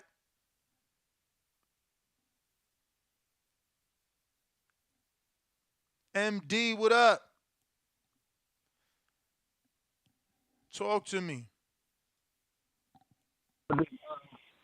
With this Crawford situation, why do Crawford need to sign a deal, a 3-fight deal, at this stage of his career? He was a world champ at 35, 40, and 47. It's not a 3-fight deal. I mean, if anything, it would be a 2-fight. Oscar's definitely offering him Alexis and Virgil. But Virgil, you know that not even that's a guarantee. He got to get past his fight. Okay. My thing like this is with the Golden Boy situation though. When I seen it for myself, I went to the Lamont Peterson versus Khan fight in D.C. That joint was at a convention center. So when I seen though, I really didn't see Oscar there though. I see Richard Schaefer and I seen Al Heyman talking to Khan Peoples. Because Khan Peoples was pissed off in the back though. They felt like the scorecards was off though. I don't know if you remember that fight though. When Lamont Peterson won the world WBC title though. Khan felt like they got cheated on the scorecards. One of the scorecards. Yeah, was but off, I watched so that fight with Khan and Peterson. Khan just a crybaby. First of all, he was pushing and he got a point deducted. It should have been more than just one because he kept pushing after that fight because he couldn't take the pressure of Peterson. Let's just be real. So I don't know what Khan want. But they was complaining though. The scorecards was changed though. I seen it for myself. I think they still got it on the internet if you Google it though. But long story short, I don't believe no scorecards was changed. Just like I don't believe no man in a black hat, man. I lived through that shit. No, I was there. I was in the back. I seen it though. The scorecards was changed though. You know what I mean? My point in regards to sum everything up, not to hold you up, is the fact that I really didn't see Oscar on the day-to-day stuff, though, like when I was around them, though. You know what I'm saying? My people worked for them, though. So I just think Al Heyman and Richard Schaefer really handling the day-to-day. And you right. Everybody knows Oscar was going through something, and everybody know he was on a trip when Schaefer and Al was there, and they was trying to take the company. It was for a reason. But again, he still put fighters in position. Like, that shit is on paper. It's on black and white. The resumes is there. Did Oscar not give Bernard Hopkins the biggest payday of his career, the biggest fight of his career, and offer him a percentage in Golden Boy? No, he looked out. That's why. So what? So did y'all forget? Did y'all forget that when he fought B-Hop, he gave him $10 million, 5% of Golden Boy, and Shane Mosley got that same deal. And Shane happened to sell his rights to Golden Boy because he wanted that Floyd fight so bad, right? So again, for Oscar not to do well by black fighters, you telling me he set up 2 black fighters for life? Nah, that was my thing was the day-to-day operations with Oscar though. You know what I mean? I was feeling like why do Bud need to? Yeah, but you talking about day-to-day when a dude was coke binging and not himself. That's not Oscar now, obviously. Because if it's Oscar now, why Floyd Schofield at 12 fights is already booming? Why Keyshawn, who went to the Olympics, is talking about him?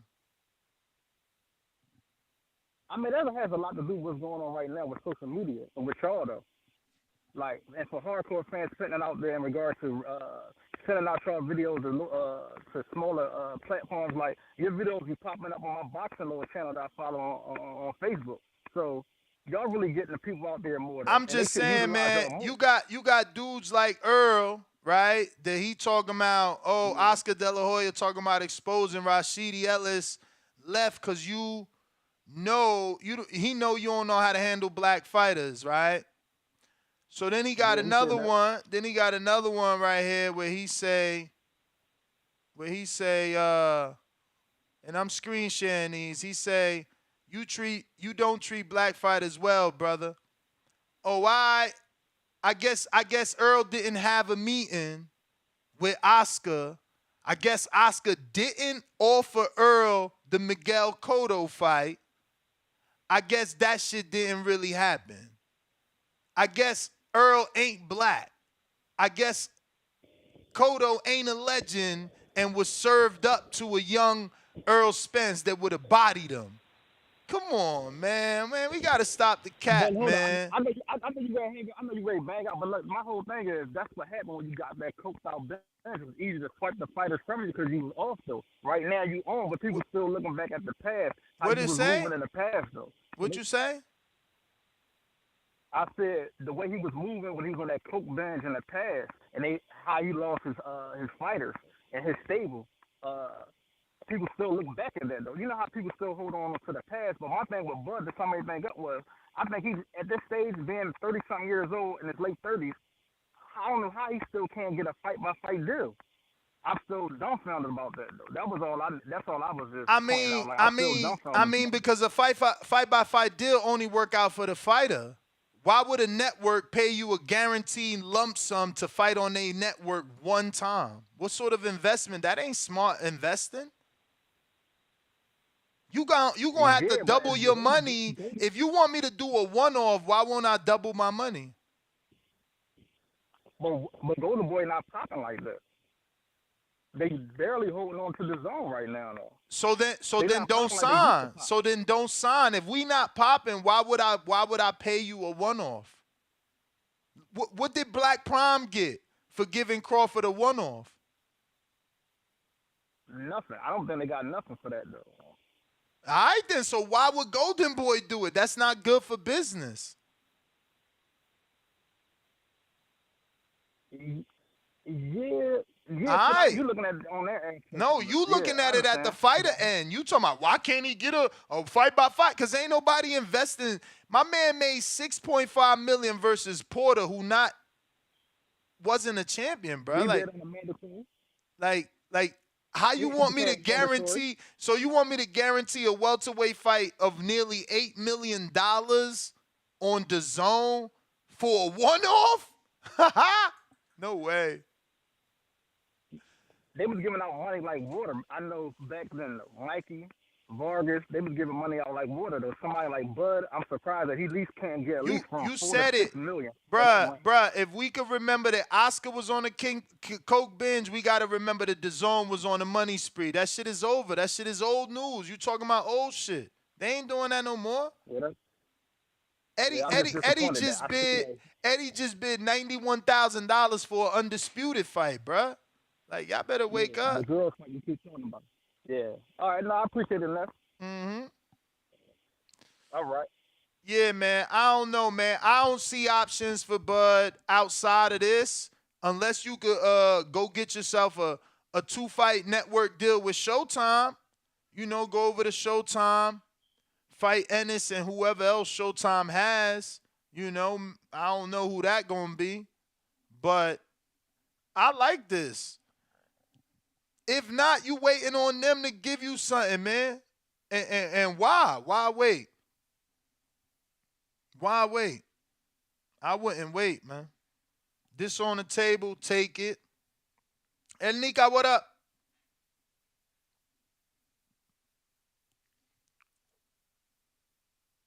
We don't hear you. Don't hear you. We don't hear you. We got Blog Talk open 14255695241. You can also hit us up on Twitter Spaces. I mean, I brought up Devin Alexander when you asked about Golden Boy, So, yeah. I mean, I don't really get it. Oscar De La Hoya is a Mexican American.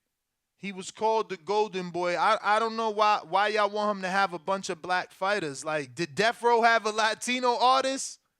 Like, y'all sound stupid as fuck. Like, somehow it's racist for Oscar to cater and be an expertise in his own people. Motherfucker, shut your dumb ass up. Shit don't make no sense. Y'all love fucking pulling the race card. That shit don't make no sense, man. What up, Nika? You there? Hell, man.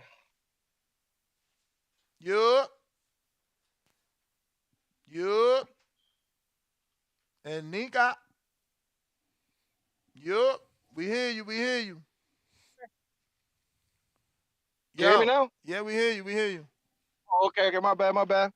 But yeah, though, if in fact Crawford needs a representation, it seems Golden Boy would be the best fit. Like from the interviews I've seen Oscar in. It seems that he's a fan of Crawford. It seems that he respects him. And I've seen the other promoters like Hearn and Bob and everybody basically shit on him. So I definitely feel like that would be the best fit for him, because I think Oscar's a fan. He seems like, I've never really seen him talk negative about Crawford. He's always been positive stuff about him. So yeah, but that's my call. All right. Thanks for calling in. If you haven't already hit that thumbs up, go ahead and do so. Plus, we need about another 125 subscribers to get to our goal of 165,000. Yo, and it's been taking too fucking long, man. What the fuck y'all doing? Mm-hmm. Word of my mother, what is y'all doing? What the fuck taking y'all so long, y'all?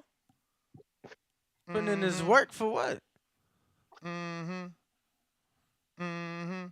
Yo, Nets GTO, Instagram, and Twitter. Ringwalk Catch Danny, us on 12 the o'clock. Next Blue one. Wire Studios, the win, baby. We Peace, out. Arrivederci. The Boxing Boys.